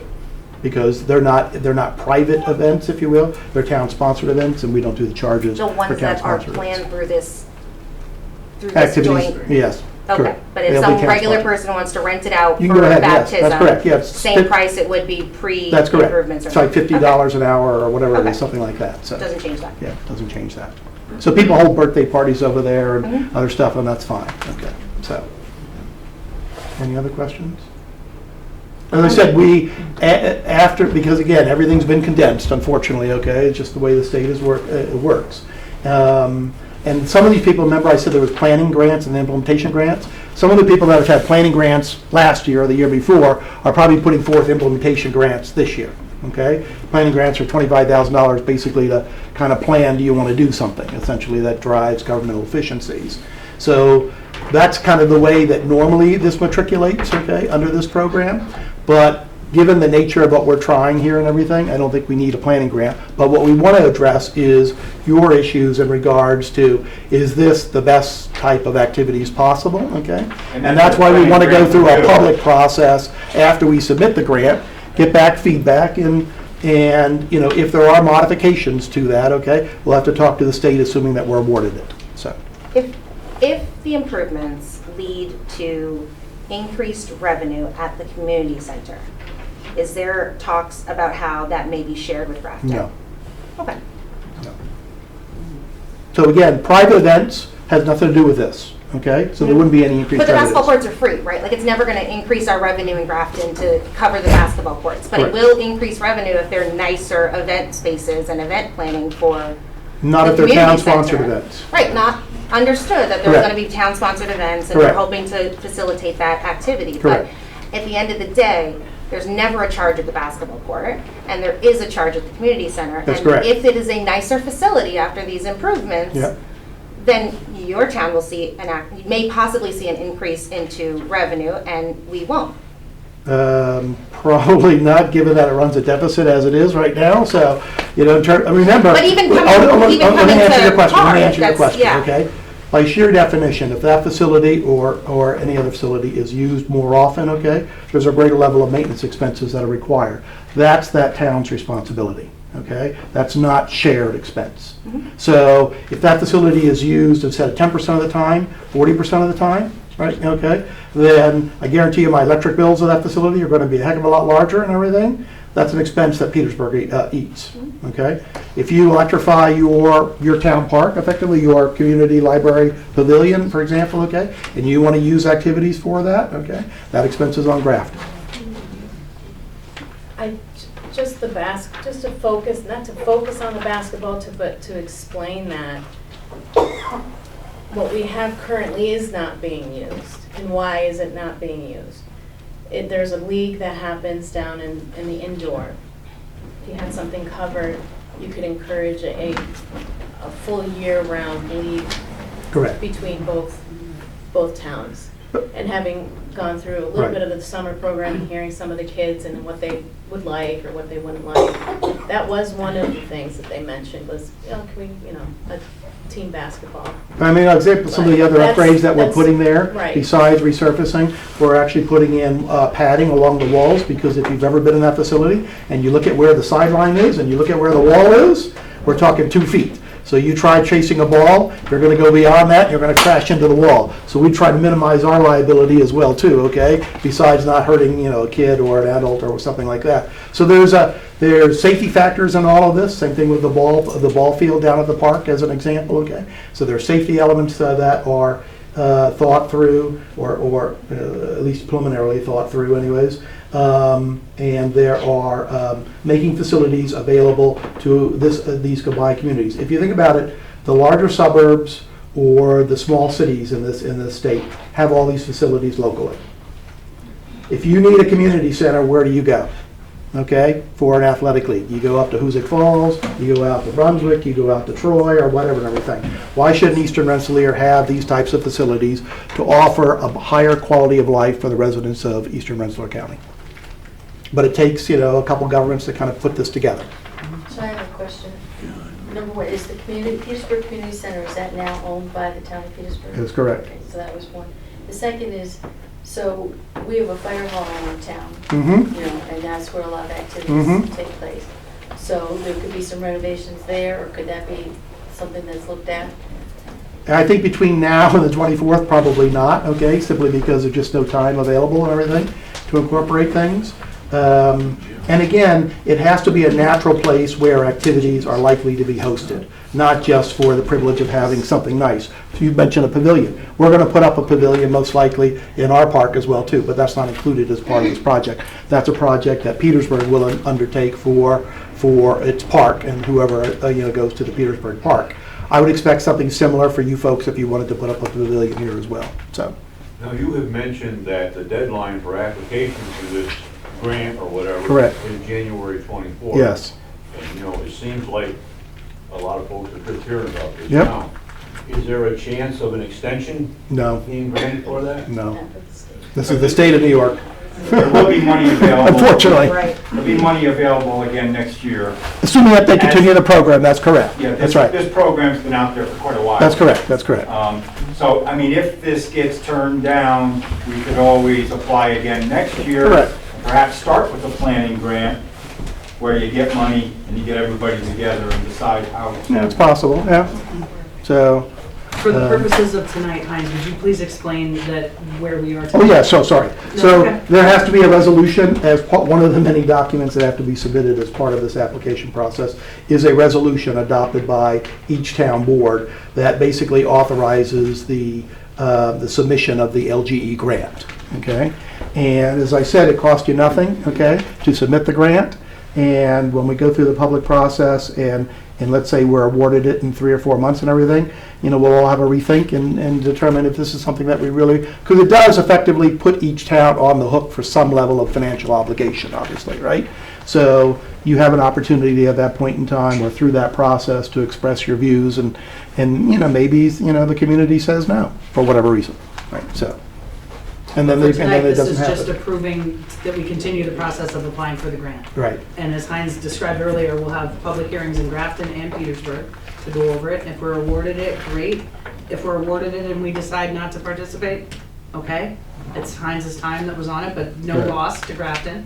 And if they don't approve it, then it's Heinz's time again. That was, Laura and I worked on it as well, but Heinz definitely did the inordinate amount of Still have more work time, to do, an awful lot of yes. work on it, Yeah. so.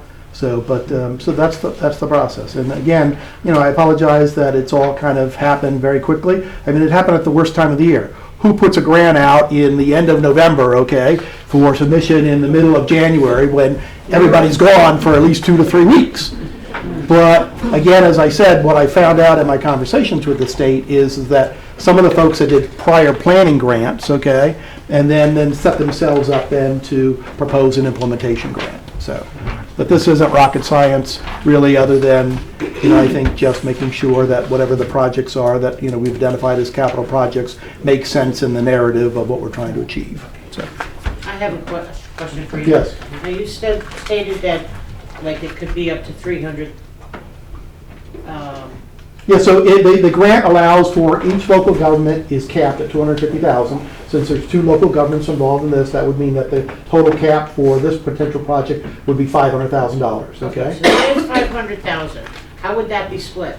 Would it be depending on how much you want to spend, or is it Grafton would get, there's a certain amount that they could spend? Right, so remember there's soft cost and hard cost. Soft cost are staffing and office and the website, okay?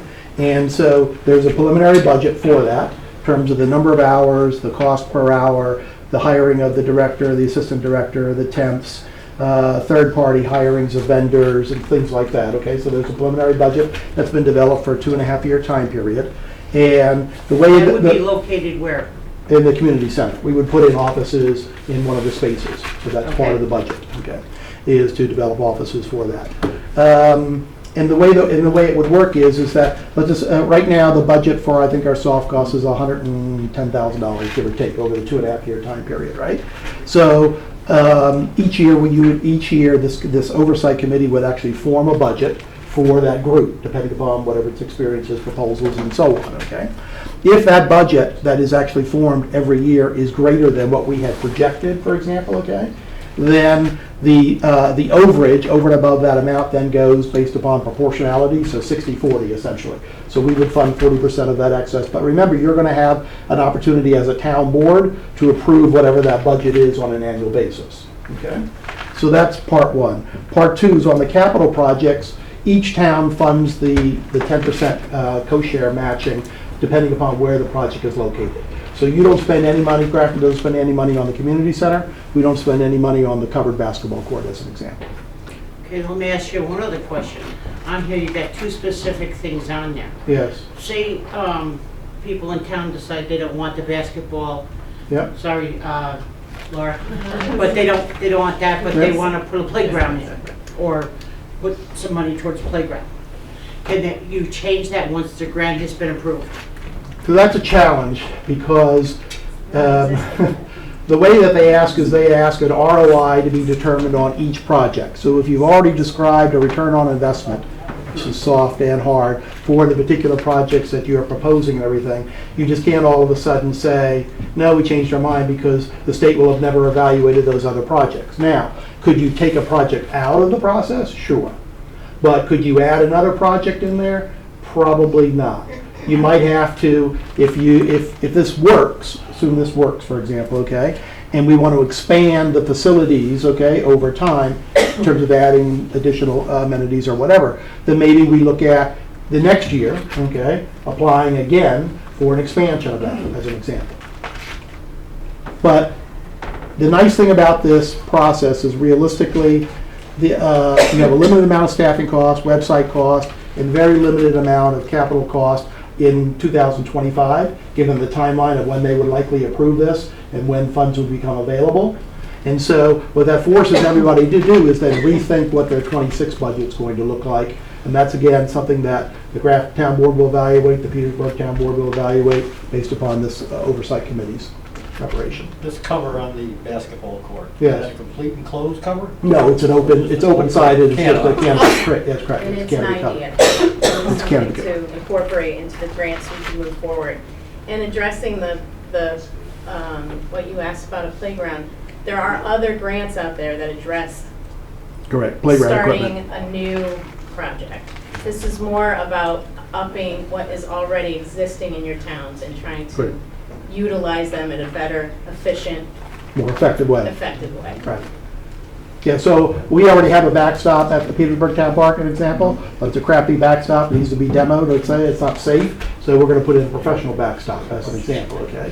So then all of a sudden that opens up softball and baseball really to the communities.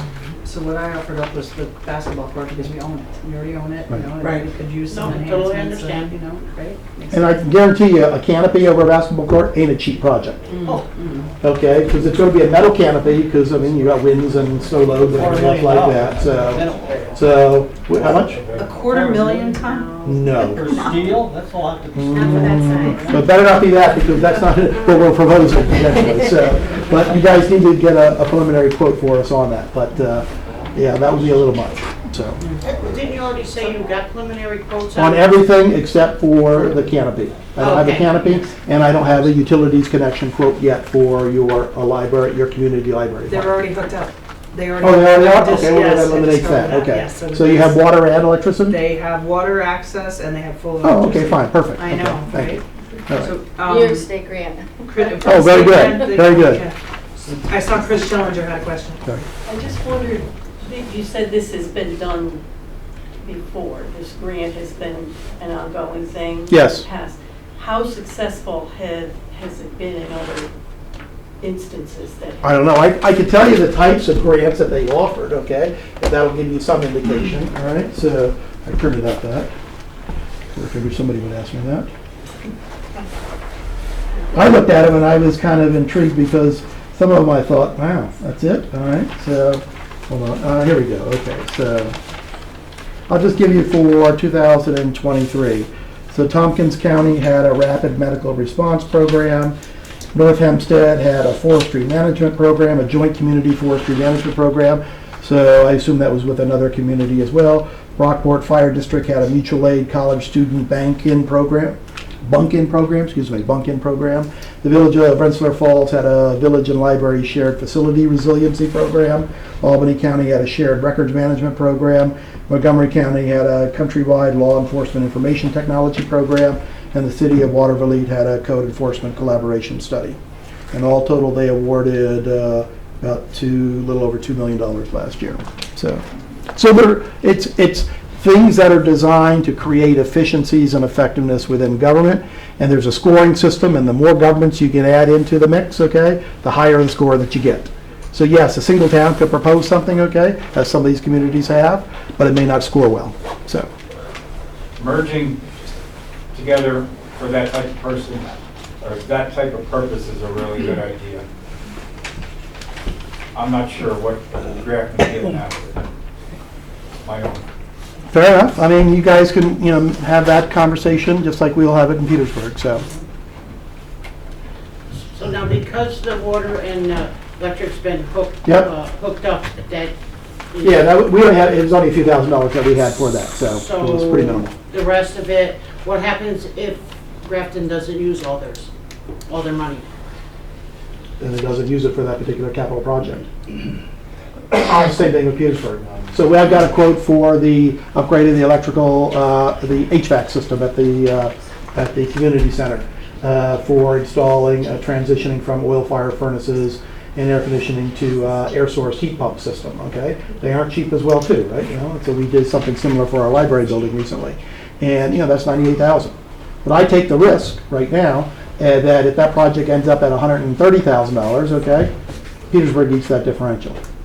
Because when I did my geothermal project at my library building, okay, initially we had a budget of 90-some-odd thousand, ended up being 152,000 because of inflation caused by everything in 2022, 2023.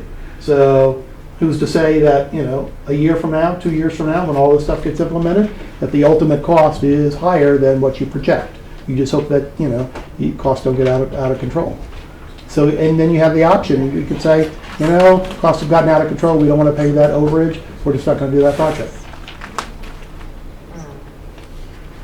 But again, part of the sale, if you will, the narrative that's being formed here is Eastern Rensselaer County needs better facilities to be able to host more activities, okay, for its residents, to deliver a higher quality of life for its community. That's the selling pitch. Whether you like it, or that's the selling pitch that I came up with. So. No, I mean, that makes sense. I'm just trying to see how this is going to better our community. Well, a lot of you'll participate. The participation of the youth in Grafton. All the Petersburg kids and Grafton kids go to school together for the most part, with the exception of the west end of town. So you're fostering these community, partnerships, and I think it's a win-win, especially given, I think this has been very comprehensive tonight, but where we are right now is just say yes to the go ahead and apply. Right. Go ahead and apply, see where we stand. Sign off on the resolution. But that's not really true, because if you go ahead with just so we're gonna go ahead, just the overhead thing, then, right? Well, there's Is that other. That's part of the capital project. Forgetting the soft costs of creating an actual position called Communities Director. Communities Director that would function before. Be in Petersburg. And so instead of just having ad hoc here and there, you have somebody committed. Doesn't matter where the person's based, we just have an office available. Okay, there's also that either budget would not support someone who would be able to do that. It would be more expensive for one person to do that, or one position, town. And we all know this, okay? And I've heard it earlier in this meeting. It is a struggle to get volunteers. If you run all your community activities strictly on volunteers, you get inconsistency in delivery of those activities. 1 year, you got 28 volunteers. The next year you get 2, okay? You don't have that activity that year. So by professionalizing this, okay, which, you know, to professionalize, you're gonna have to pay for it and everything, and to be able to promote it actively, and to have a certain amount of scale in terms of population base that would likely participate in it, you have an opportunity to create a series of activities for the broader community. So that's the idea. Thank you. All right? Okay, so, also under new business, thank you, Heinz, very much. Also under new business tonight, we have scheduling a special meeting for the examination of the 2024 books. We've arrived at Saturday, the 18th at 9 a.m.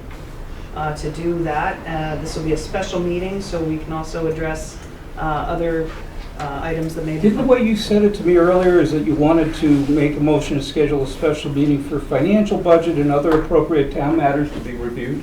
There you go.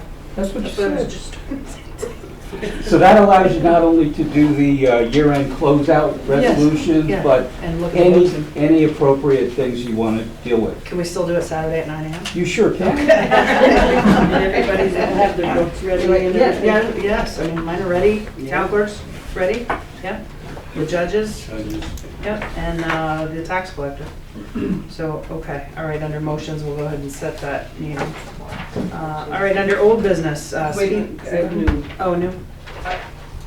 We did this, you appointed the secretary and the bookkeeper, but what are we doing like with the other positions that we have? The court clerk, deputy tax collector, clerk to the assessor, all of those positions. Are you doing anything with them? There haven't been any changes, they can carry over, we can officially appoint them at the February meeting.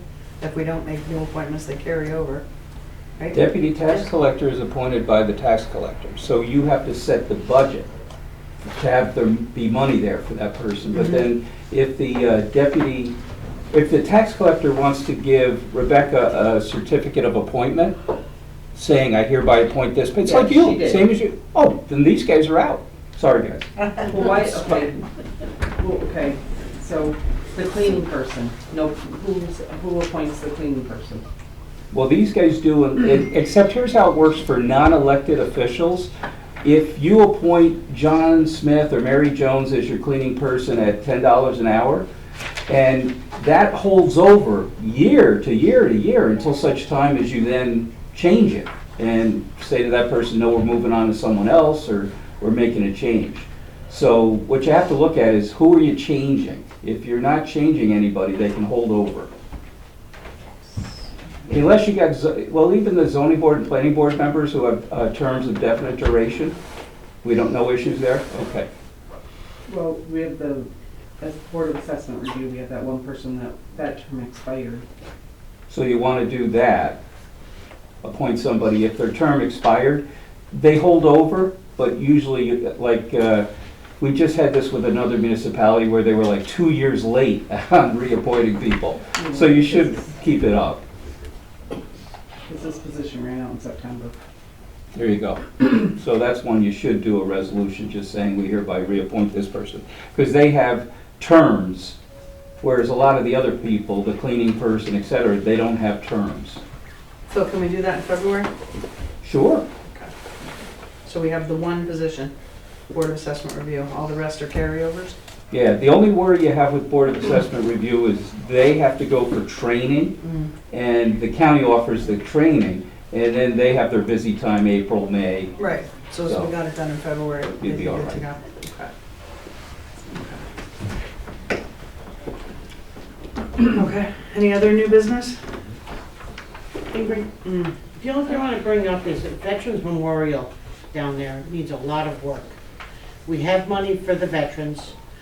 Does anybody know who is in charge of that, or who would be put in charge to get that fixed? The glass is broke, that doesn't lock anymore. The people's names are, you can't even read them anymore. And this has been brought up to me by the community, a couple of community members. So I just want to get that on board, that being said, and what do we need to do to get this fixed? Okay. I don't have an answer for what we need to do to get it fixed, but it's Okay. certainly more than worthy new business, absolutely. Is that, Is it the Veterans Memorial or is it a town memorial? I don't know, someone older than me, gentleman, veteran? I believe it's veterans. Built it on town property. We built it. The town built it. The town, or Veterans do things there and we do. Yeah, it's kind of a split service then, I guess. They have the 3 stones down at the library by the flag, correct, Leanna? No, they moved them up to the. And then they moved them up here, and then we built a memorial.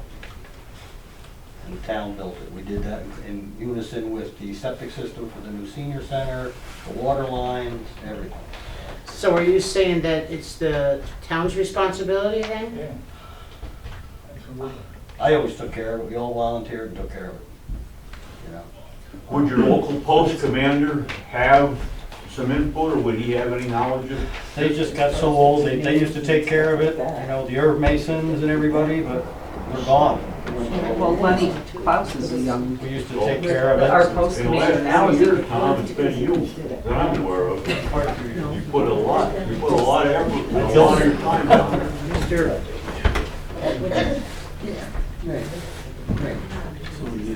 Does anybody know who the commander is in town? Lenny Klaus. Lenny Klaus is our post commander. Pavers need to be redone. Jared alleviated the water problem, so we fixed them. Right, right? I don't know. They would know about it anyway. Jody's suggesting that the upkeep and the physical plant of the memorial would be the town's responsibility, but the actual name plaques and the veteran-specific items that are there would be the veterans. They usually do the flags, they usually do their weather. Right? Someone want to volunteer to call Glenn Klaus and see if we can do a meeting of the minds and I'll call them, I'll try to get hold of them. any other new business? Okay, under old business, we have the speed limits and crosswalks in the center of town. There's been some correspondence back and forth with this, but I think we're waiting to hear from the state. Did you get a chance to call Kelly? Not today, no. All right.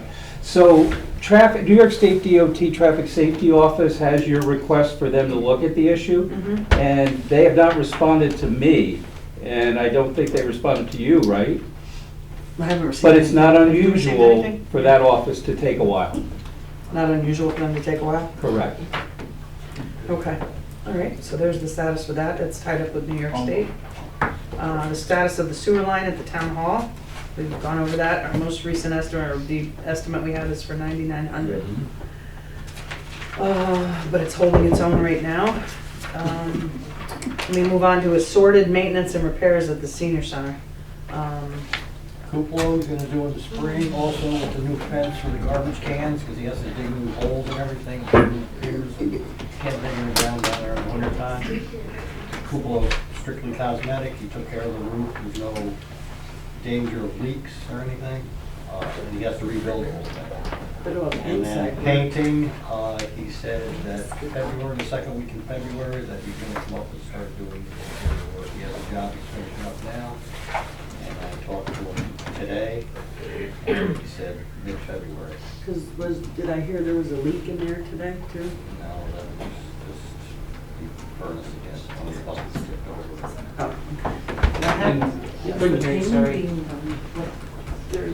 I heard there was a leak today. I'm not sure I could have just guessed that. Painting, In February. did you guys vote to approve this person doing that? All right, a question came up, New York State had a new law go into effect December 30th, and it's where contractors now have to register with the New York State Department of Labor. What they're trying to get at is they don't want people violating the prevailing wage law and everything. So I got to check with them just to see would it apply to these little tiny projects. My guess is not, Yes, but no, I it got to does. check. It does. It There's no dollar limit. Did you hit? We've gone through, and nobody knew about this. The governor, she kind of snuck it in at the last second, and so we contacted everybody about this.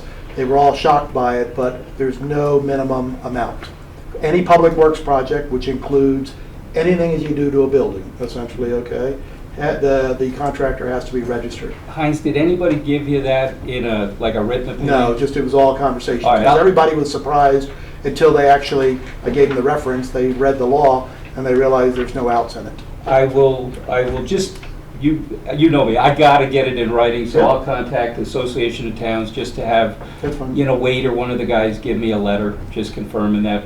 Oh, He's a sole proprietor, is that the right term, I guess, but he works for himself, right? Doesn't matter. You do- All right, I didn't know because of how. it's he a does registry, you pay $200 and you're Alright. then registered as being somebody authorized to do the work. But I just gotta verify that would these tiny little projects apply? And Heinz already talked to some people who said it does. If it does, it's like the state again, not thinking this through, because if you don't have any employees, That's basically what it is. so, but I gotta get something in It also writing. covers private projects if there's any public monies involved. So it's a draconian, But I saw the exceptions. regulation. I don't know if you know, there are exceptions that are Yeah. built into the law. So if somebody is hired using public monies, but they're going in to rehab a house for low-income housing, it possibly does not apply to them. We hired this guy last year. He avoided this law. Yeah, but they said that if you had a project that carries over, they may have to go and get registered. So I'll just get something in writing, and then I can send it to you guys too, so you have it. You know, Katie went to that training. yes. So, Yeah, it's not a good regulation. So is that it on that issue, or no? Yeah. When did we vote on the painting of the town, of the senior center? A while ago, a couple months ago, I believe. Did we get estimates to have it painted? I don't remember, I don't hearing it at meetings, but What are we painting anyhow? Just where it was damaged or? It's the a whole- damaged, whole place needs to go to paint. It's 19 I years know, old. I'm not saying it, but I'm just saying, I don't remember any conversation about You painting. could get an estimate per room, no matter how we want to do it for repair and painting. I don't know, I just don't remember, I just remember It all repair. started with the Kukalo. Right. That's what I remember. Great. And that went to a county insurance, then we found out we couldn't get insurance through the county, because they won't cover it. So No, they can't cover it, but it's $10,000, they have a $10,000 deductible, so they keep their rinky-dink projects small, you know. Right. So the painting, I don't think was, that wasn't included in the damages, correct? No. So I think, that's general maintenance, basically. Repair of that big. it seems to me that we should have to get an estimate for the painting. because painting can be expensive. I'll get an estimate. And how about the furnace? We approved replacing the furnace. We approved, the bidder we approved was Trojan, yes.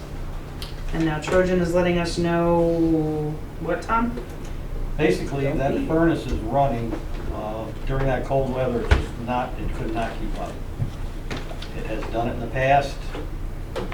It's running right, every gauge, every temperature, everything is running exactly to specifications. We were there last week, I babysitted it the whole weekend. The furnace is fine, we need supplemental heat in there. The 4 air conditioners that have been there for 18 years, 2 of them work, 2 of them don't. So probably putting like a mini split in or something, instead of buying a furnace that we really don't need, it does run. Would offset the real bitter cold and during the summer when you need air conditioning. Radiant heat is radiant heat. Once it gets hot, it stays hot. There's days that, you've been there, Ann, you can't breathe in there. You can't turn it off like a forced hot air or electric heat system. I think, Well, I just take exception to the furnace is fine only because, 2 mornings a week my phone rings and it's, we've got no heat. we got no heat, the furnace is running, it just can't keep the floor hot enough. Everything is working there. All the circulators are working, everything is working.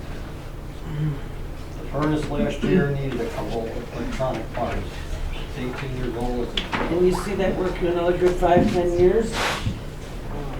With supplemental heat, probably, yeah. Because- Piping is all good, everything is good.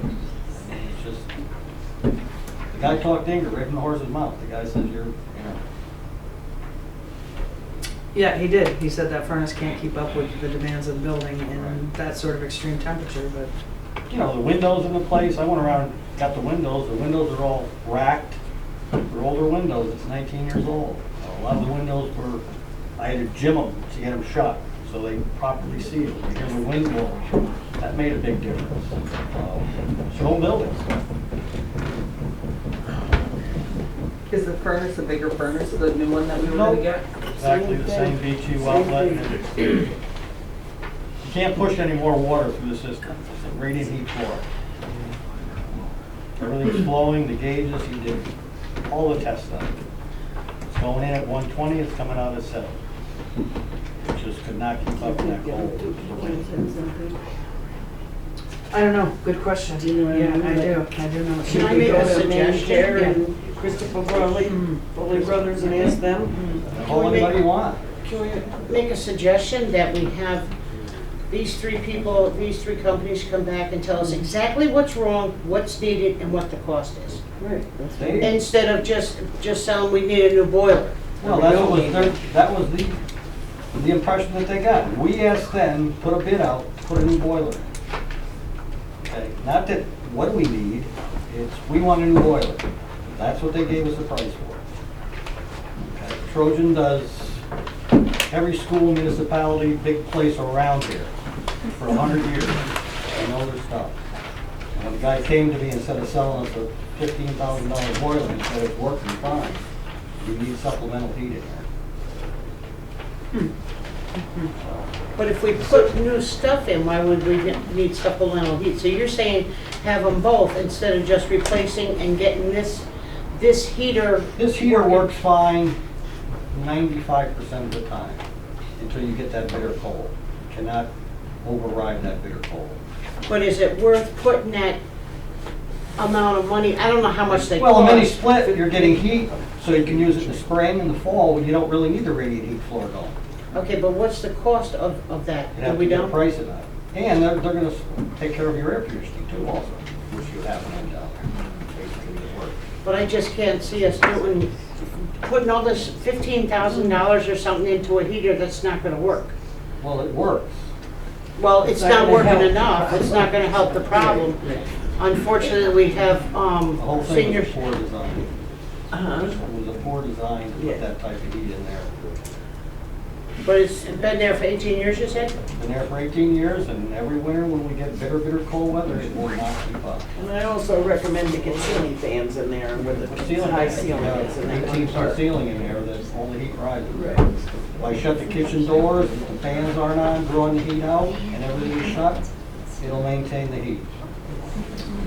Okay, let's circle back a minute to what Councilwoman LaRock just said about getting a comprehensive idea of what's needed to make it work, to make it actually work. To make it actually work. Rather than just get boiler quotes, get Have a quotes mechanical from engineer these. come in and do an assessment of the building. Well, that might not be a bad idea. That'd be an excellent idea, mechanical engineer. How much of code stuff is that for your specialties? You know what I mean, rather than have a mechanical engineer come in? I mean, that furnace is doing exactly what it can. It can't override that cold weather. There's too many variables, bad windows, leaking air. Yeah, Jay told me, as you said, I spoke with Jay from Trojan on the phone, the last text that came out. And he said we'd be fine with AC with the splits, that could keep up, but they'd have a hard time themselves keeping up with heat. Right, but we would supplement those on the real bad days with the normal radiant heat floor. Or in the fall, you don't need that radiant heat floor though, maybe a cool day. I mean, it works perfectly here. Yeah. We're doing the same exact thing here. We have a perfectly good boiler and we put heat in every room with air conditioning. But mine doesn't work. Which, yeah, again, that You was said he their recommended electric heat. Electric heat would be phenomenal. Electric heat, No, yeah, that's what.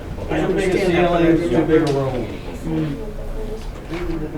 Propane splits would probably work. This is what happens when we kick stuff down the road and put Band-Aids on everything for so many years. You know, now we're in a situation where we gotta do something.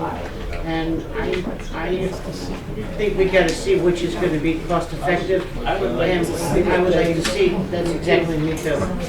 What they say, what the each company What says. each company says. Right? If the other two say we definitely don't need a new furnace, what do we need? Okay. take that money and get the mini splits. Furnace is going Fix the out, it's running windows. at 97% efficiency, I mean, you can't get any more than that. Right. You know? We need a bigger furnace. You can only push so much hot water. And the temperature. Floors are running, it's doing its job, it's just not overcompensating. Yeah. Okay. Because so many people.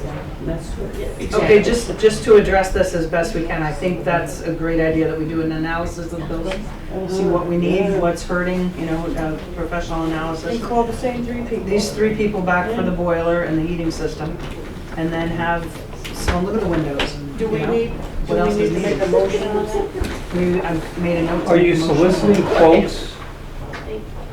You're not spending money. We're not soliciting quotes, we're just Come in and look at it. make some phone Are you calls. paying them to look at it? No, you're just soliciting quotes. Right? So for that, you're not gonna be spending any money. Do you got a consensus that one of you can at least go and do that? Yes, we There you do. go. We have a consensus. Yeah, over here we do. We do over here, get some. Your action time will be when you decide which thing you're gonna go forward with, that's when you're gonna be spending some money. Right, okay. Okay. We don't know right now whether this is a $5,000 project, We're gonna bring the 10,000. boiler in there, it's gonna do the same thing. Not keep up. Okay, Not gonna keep up. okay. I really think you need to Propane boiler, right? You need an igniter, that's common repairs. Firebox is good in it, everything's good in it. Okay. Okay. We'll revisit that from a different angle then, on the furnace and the rest of the building. That we don't need to make a motion on because we're not spending money, we're just getting quotes and ideas for what we need to do to shore things up. Okay. Under the veterans banners, we addressed the ones that we've been made aware that need to be replaced. We do have money in the budget to get that done, so we can make a call to Nels Darling to see what he's got, what our vendor has on file with those pictures to get those replaced. We might need to attack them piecemeal because there were so many. Yeah, I was gonna say, Okay. the money that we have, I don't think it'll cover. We won't cover all of those to start with, no, but it gives us a jumping off place for the new year, so, okay. Any other old business? Yeah, last month, the town clerk brought up about the bottle returns going as a code to state aid, and she was wondering if that was correct. I don't know if anybody found out, but I know in the past it's been voted on to have it go to the youth group. So is that something that we need to change? Well, the problem with this, when the revenues come in, I think, and she's right here, so I'll ask her, you were saying that it was going to a revenue line of state aid. That's what Wendy told me to send it to apply it to. Right. So just to let you know, other towns, what they do is they stick it there because that whole 5-cent thing and all that was under the bottle bill. So they put it there sometimes. Does it have to go there? Not necessarily. What do you guys want it to go to? It's just where to stick it for the revenue. It's still going to the youth. Where it was getting spent is different than Right. what we're talking about. We're talking, you were questioning whether it should go to the revenue line as far as attributing it to be state aid. Now, there's a whole other section of the budget dealing with disbursements, and for that, you guys were sending it over to Utes. I just know we didn't have an answer last week, that's why I brought it up, or last month, as old business. That's the Nothing else answer. was in that line. So it except cannot bottle. under youth group. I'm not gonna answer that. No, we got other stuff under Right. state Yeah, aid. state aid, yeah. We have other stuff under state aid, That's but what I that's mean, where so they it's- have been putting this because and it's not just Grafton, other towns do it too. They attribute it to be under the bottle bill, so this is considered state aid. You can actually put it under, it's a revenue. You gotta put it under a revenue line. Miscellaneous, you could do a lot of stuff. It's not donations, because you're taking the bottles, giving them in and getting the money. Well, Heinz, what do you guys do? Unclassified revenue. They're miscellaneous, that's basically what it is. It's called unclassified revenue, yeah, whatever the line item is, yeah. See? So, So what do you want to do? It's past practice, they put it under that just because of the bottle bill. But, unclassified revenues is fine too. Becky's just looking for direction from you guys. Where should it be going? Right.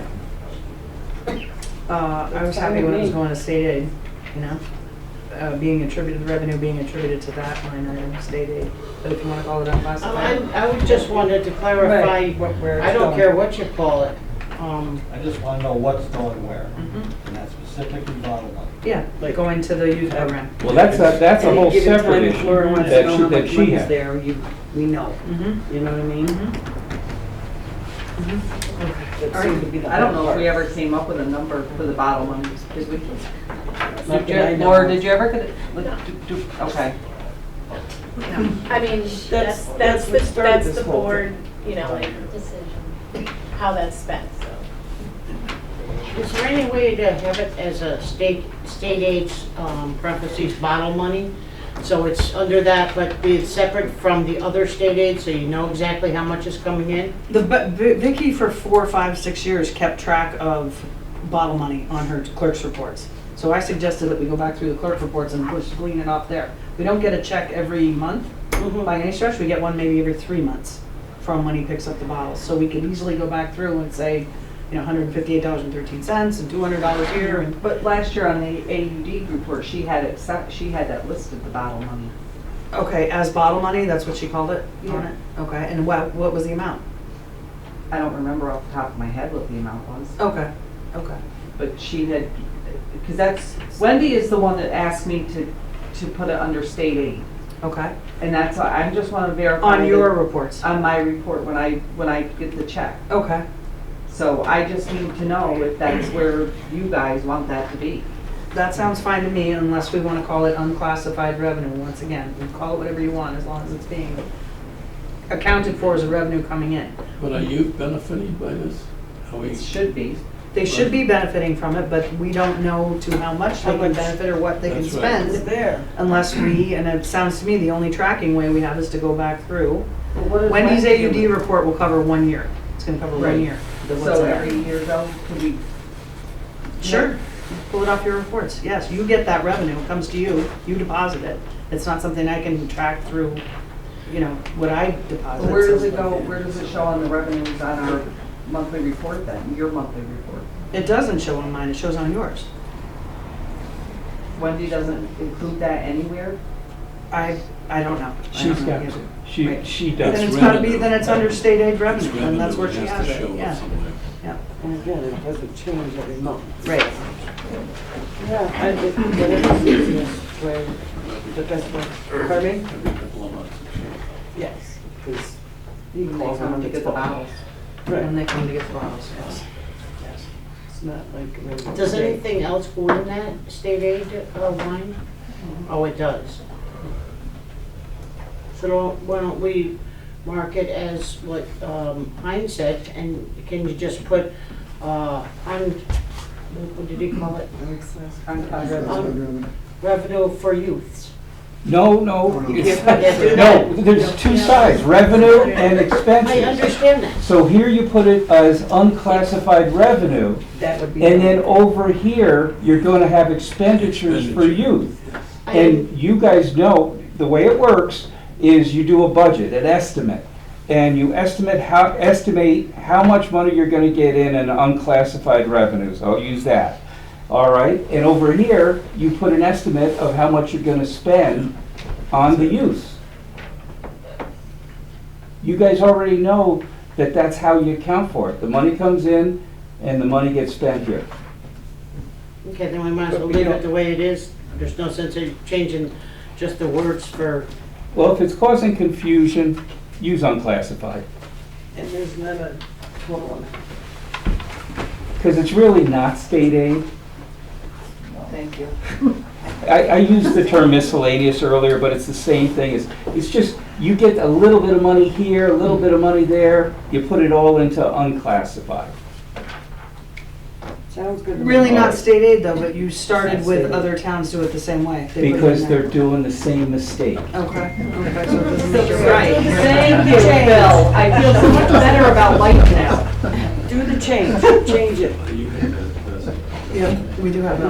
My opinion, I shouldn't say that. Yes. get her to change it. No, but that's, makes sense. That way you should have a total of. I'd be surprised if that's that much for this Right. year, but Yeah, yeah, but there's gotta be other stuff with it, but yeah, we do have the line item. You know what I mean? I don't think it's really accumulated that much. No. Yeah, yeah, I don't know. Okay. Sorry, I brought that up. No, I'm really happy you brought that up. That was good. That was good, definitely. All right, any other old business? All right, we're on to public comment. Reminder, public comment is limited to 5 minutes per person. Who would like to start? Mr. Loveday. This will take 3.5 minutes. Okay. I have 3 unrelated items, but they seem very related to tonight. The first is a suggestion for the town board to increase workflow efficiency for town operations and projects in Happy New Year 2025.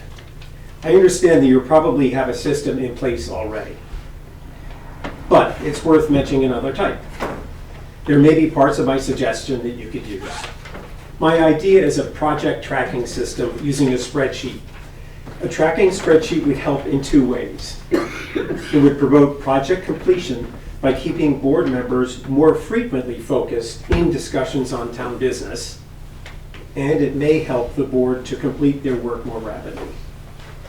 The project tracking system would be a spreadsheet, if legal, on Google Drive or a similar platform where the 5 board members would have private access. It would consist of a list of categories down the page, categories like buildings and grounds, safety and security, youth and elderly, budget deadline reminders, upcoming county and state requirements. Across the page would be date markers, 15 days, 30 days, 90 days. For each task or issue, the board would determine the estimated time to completion when it was first placed on the list. The goal would be to complete it within that time frame. Input for the tracking system includes having all board members engage in 3 mandatory 30-minute conference calls per month to discuss progress. During the calls, each member would encourage and support the other 4 members to get their appointed work done within the proposed time frame. Basically, the spreadsheet can be thought of as a virtual, ongoing conversation. By the way, this process is separate from your committee meetings. I suggest the board passes a resolution requiring the 5 board members to actively participate in all the monthly phone calls, if you choose that part of my suggestion. Second, in the December 30th special meeting, the board earmarked the last of the ARPA funds. This is the American Rescue Plan money that the federal government allocated to Grafton, New York, in the amount of $221,000. In each of the summers of 21 and 2022, New York State allocated Grafton about $110,000. Yet there was no public mention of this funding or its source by the board to Grafton residents until November 2024, as far as my record keeping is concerned. My question is why? We should all be grateful for getting this financial boost from the federal government. Could you please post on the town website this month the projects that you allocated the money to? And lastly, a correction on the cost mentioned by board members and others for streaming our town hall meetings. The cost is not $500 per month. The basic cost is $250 per month with no upfront cost. And incredibly coincidentally, as I mentioned last year, the Petersburg town supervisor, Heinz Noding, said to me the town pays the company Town Hall Streams $300 a month, which equates to $3,600 a year. This price is very low compared to most other annual costs to the town. Please reconsider it during your springtime budget discussions. Thank you. Okay, thank you. Thank you. I just want to make one comment on that. When we did get the federal money, I definitely spoke about it, Rob. Okay. Yeah, it definitely did. It was heady times. COVID was rough. You know what I mean? We were at the senior center, we were back and forth, so there were some. I may have missed a meeting. It's okay, but yeah. The acronym, ARPA is hard to forget. Right, sure it is, yeah, absolutely. And I think that's a great idea to list the projects that we accomplished on the website. I think that's a great idea. So I made a note of that, and we'll look them up and get them posted. And on live streams too. Okay, thank you. All right, who else from the floor tonight? Mr. Douglas. Yeah, just one thing to consider. I want to mention in terms of you're talking about fixing heating systems and things like that. One really helpful thing I've found in the past is an energy audit. So just kind of wanted to put that out there to consider as you're, obviously when you put money into a heating system, you want to get the most efficiency out of it.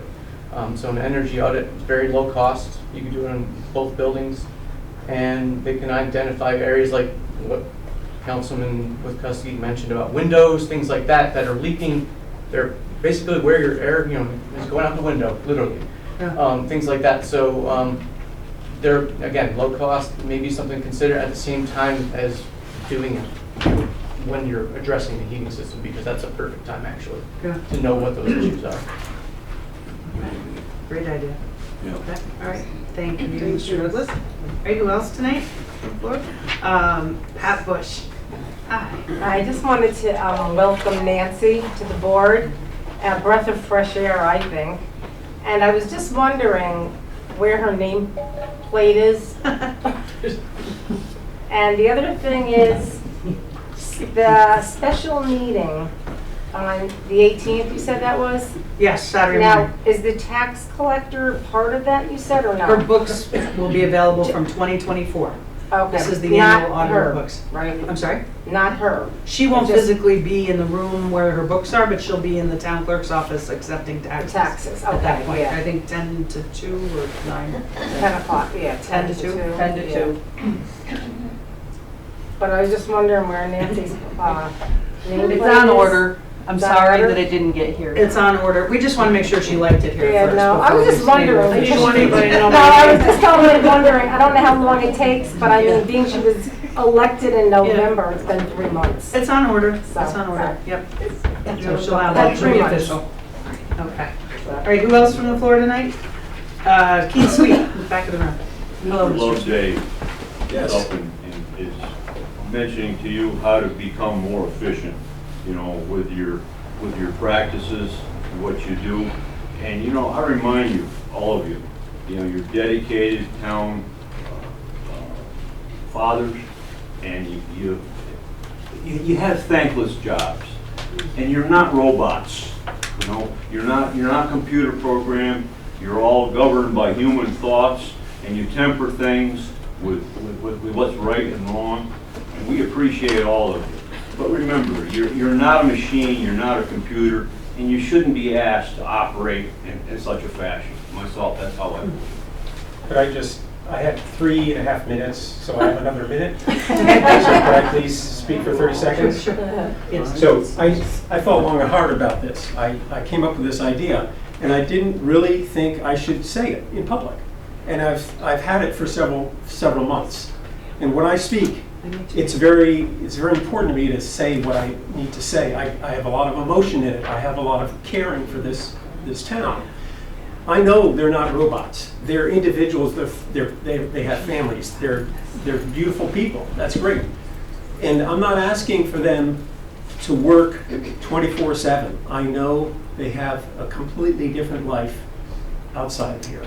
I'm just suggesting that using means that we have worksheets, spreadsheets, computers, it may make it easier for them to do their work. That's all. Thank you both.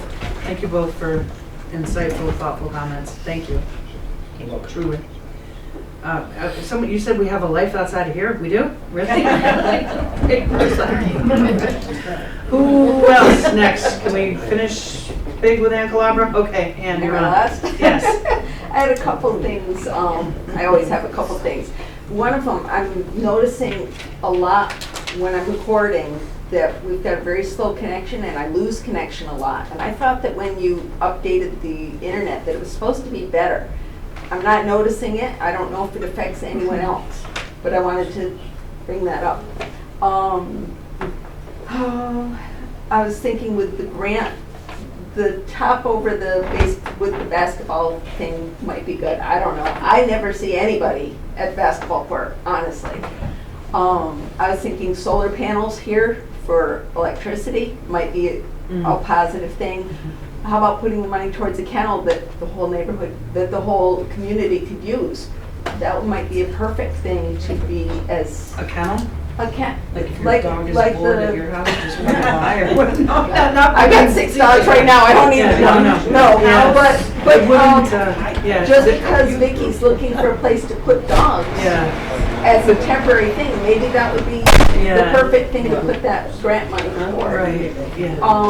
I have to agree with Mr.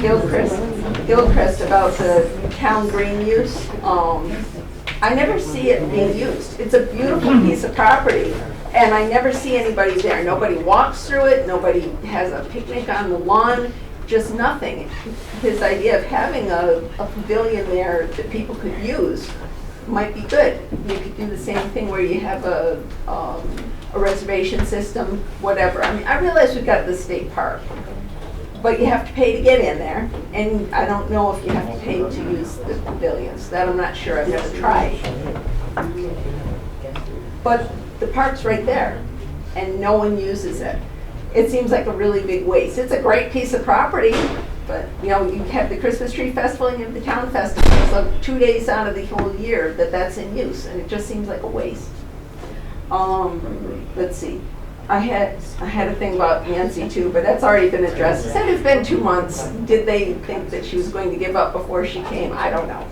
And then the last one I had was that I know you all are given committee assignments, and I assume that you guys talk to each other at some point each month concerning those things, but we never hear anything about it. And maybe it would be nice if you could once in a while say, hey, this committee met, or we talked over the computer, and this is kind of what we're addressing, and we'd just like to update you.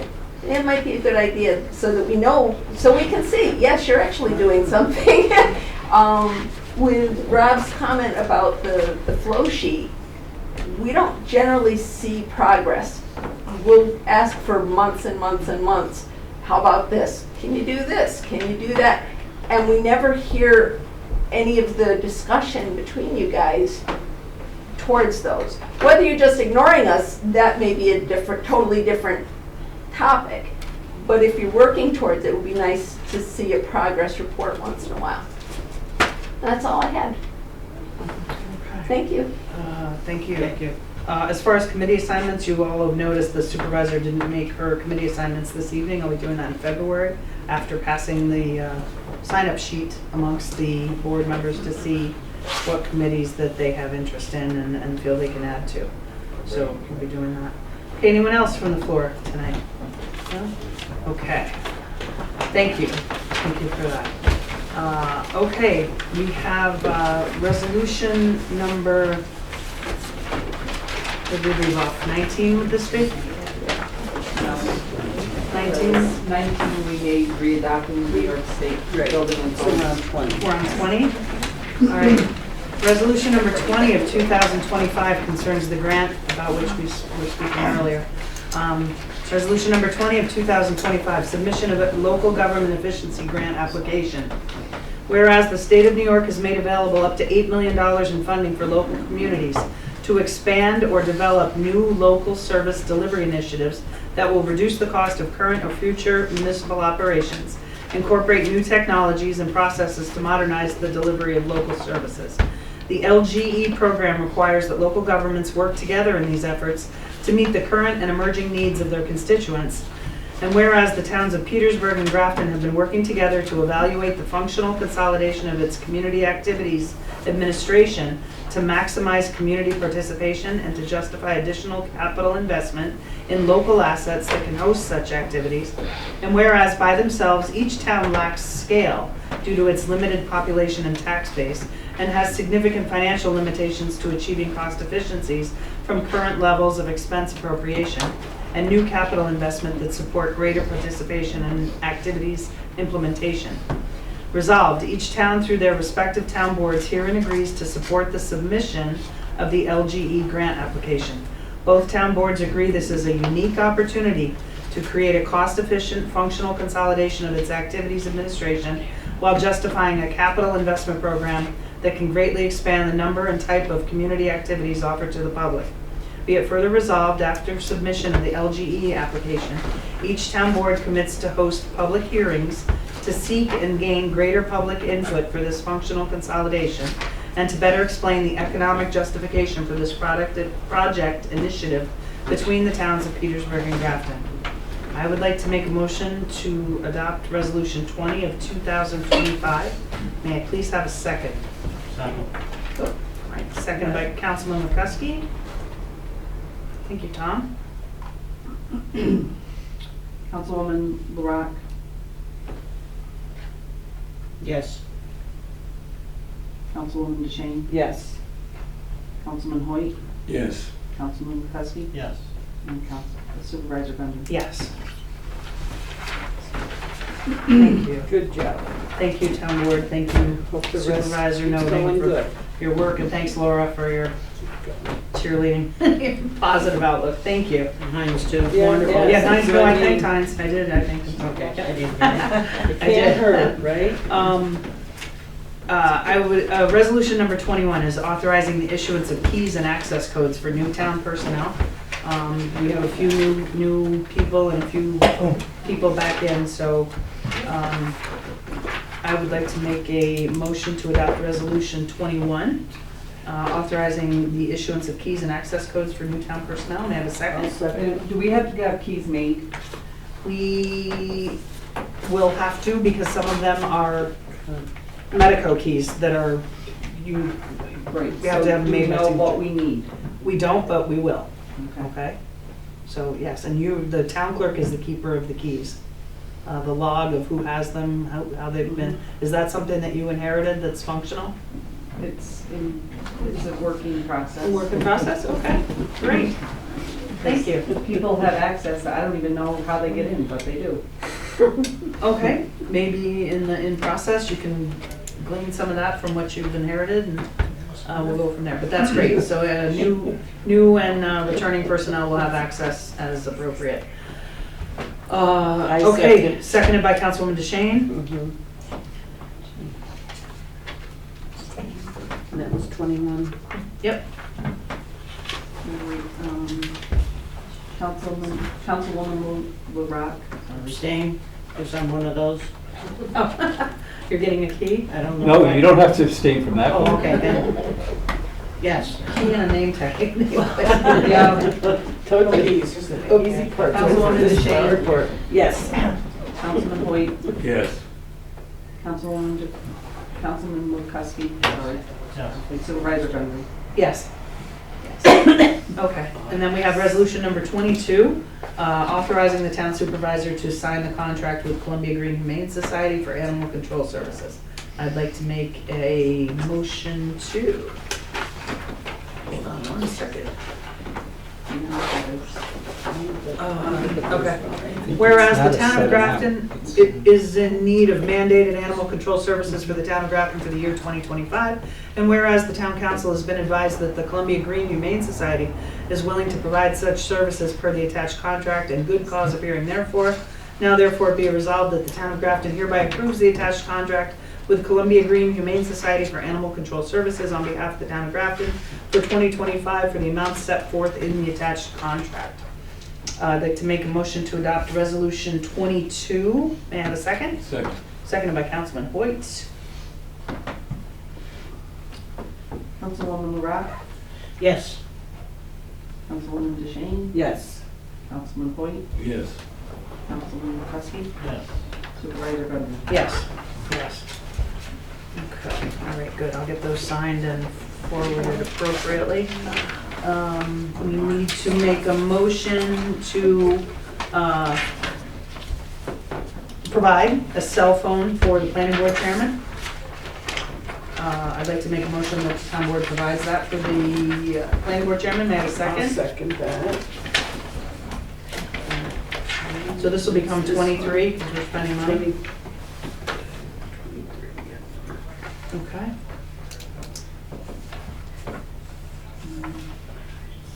Councilwoman LaRock, Yes. Councilwoman DeShane, Yes. Councilman Hoyt, Yes. Councilman Woodcuski, Yes. Supervisor Dundrum. Yes. Yes, and then I'd also like to make a motion to authorize training as requested by the planning board chairman for members of the planning board and himself. Time out. Do you want to do the training? This is one of the questions. The training, as far as with me, just is consensus. That's just consensus. But the Conference of Mayors offers training. New York State offers training. So there's a couple. Insurance company. Insurance offers company, oh, training. right, okay. Yeah. Yeah, the Reese Group, okay. So Okay. There's a training in Saratoga coming up, $90 per person.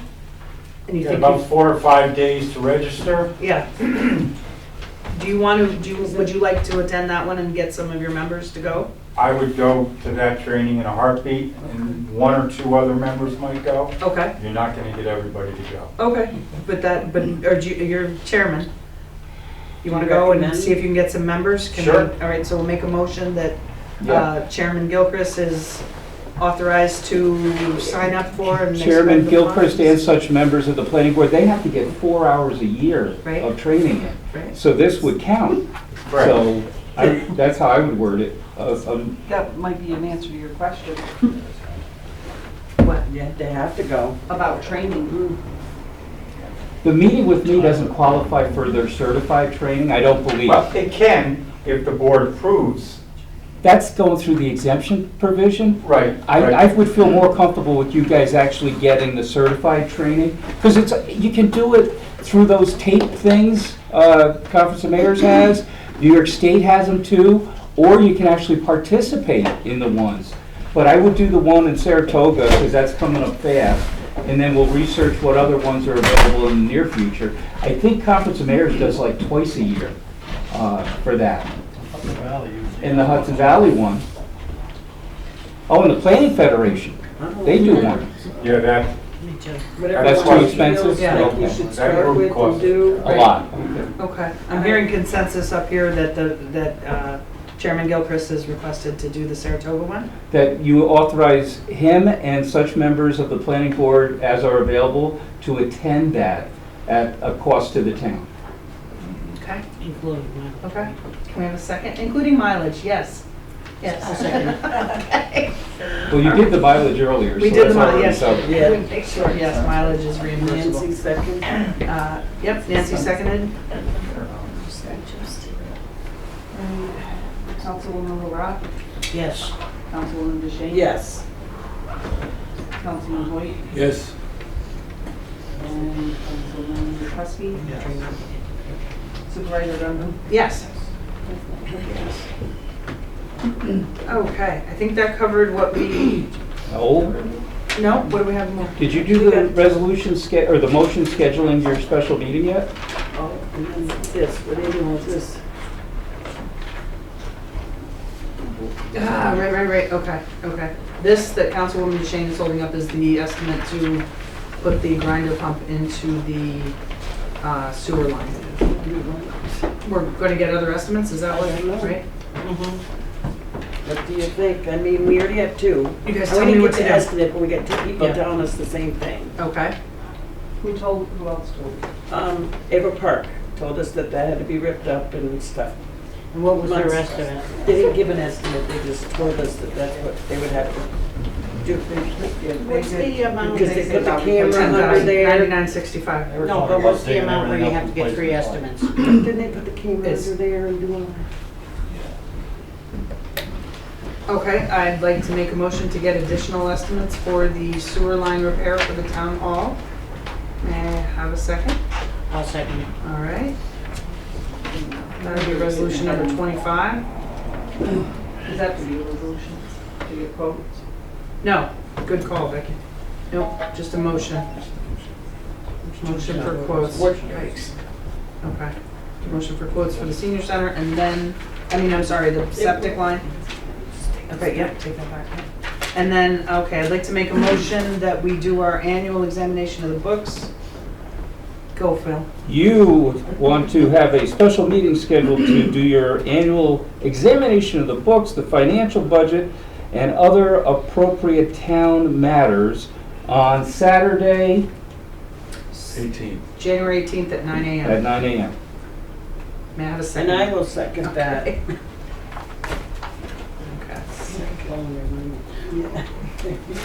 And that can be a voice vote. All in favor? Aye. Aye. Okay, see you guys Saturday morning then. Okay, anything? Questions? With the Association of Towns meetings coming up, you read it. I mean, does someone want to be designated as the delegate for the town to vote? I believe that can be done virtually, right? We used to be able to have you do it virtually. Right, yeah, I've done it before. I mean, I have daily computer access. It's to be the delegate to the Association of Towns meeting. Oh, yeah. For any things that might come before them to be voted upon. So you do a motion for that. to Okay, have- does anyone else want to do it? Anyone else want to be the person? It's usually the town supervisor, I will let you know that. Okay, so who's You going keep to going. motion me? All right, I'd like to make a motion that Ingrid Gundrum, supervisor of the town of Grafton, becomes the delegate to the Association of Towns annual meeting in February. May I have a second? Second. Seconded by Councilman Lukowski. Voice vote? Voice vote. All in favor? Aye. And then the question is, anybody, and I'm looking, when you have new board members, very often you ask them, do they want to go down and go through all the training and everything else, but, You do want to go? To New so York you'd City? want to New make York a. City. I had somebody to go with, I would come home. Yeah. Well, you know what, that's an interesting thing, so no, I'm gonna take that as a Yeah. you're good. right? Unless somebody else Somebody around wants to here go. is going. But can we just hold that thought for next year and think about maybe, there in Everybody times going? past, Tyler Sawyer used to make it a festival. Right. Everybody would go, right? Right. Everybody would go, Right. hotel rooms, Right. take advantage of all the really good trainings that they have. So let's put it out there that maybe next year we'll all do a Look, party. kumbaya. I have gone down there for training for the school board, and it was excellent It is training. excellent, yeah, they do a nice I job just- with it, yeah. But not this time. Doug, you want to Okay. take a trip to New York with me with the bird and the dog? Okay. Okay, any other motions or, no, a resolution, okay. We were going to consider an executive session this evening, I think in deference to the fact that it's almost midnight. We're not going to do that, it's 9:15, so we'll hold that executive almost session. midnight. No, it's 9:15. Go to bed at 8. You've been here for a long time. So we're gonna not do the executive session this evening, if that's all right with the rest of the board. Yes? Okay, all right. I'd like to make a motion to pay the bills as audited. We have, this agenda doesn't have the correct amount. This one doesn't either. Okay, we have vouchers 1 through 28 for a dollar amount of 30,000, no? $23,498.86. $23,498.86? Correct. And their vouchers 1 through 28, right? Yes. Okay. I'd like to make a motion to pay vouchers 1 through 28 in the amount of $23,498.86. May I have a second? Seconded by Councilwoman DeShane. Voice vote because it's money. All right, Councilwoman Rock, Yes. Councilwoman DeShane. Yes. Councilman Hoyt, Yes. Councilman Lukowski, Yes. Mayor Gundrum. Yes. I don't. Becky gave it to us, so we can- All right, does anyone, the next meeting will be held this Saturday at 9 a.m. Saturday, the 18th at 9 a.m. And then our regular town board meeting will be February 10th at 7 p.m. here. Does anyone have anything for legislative privilege this evening?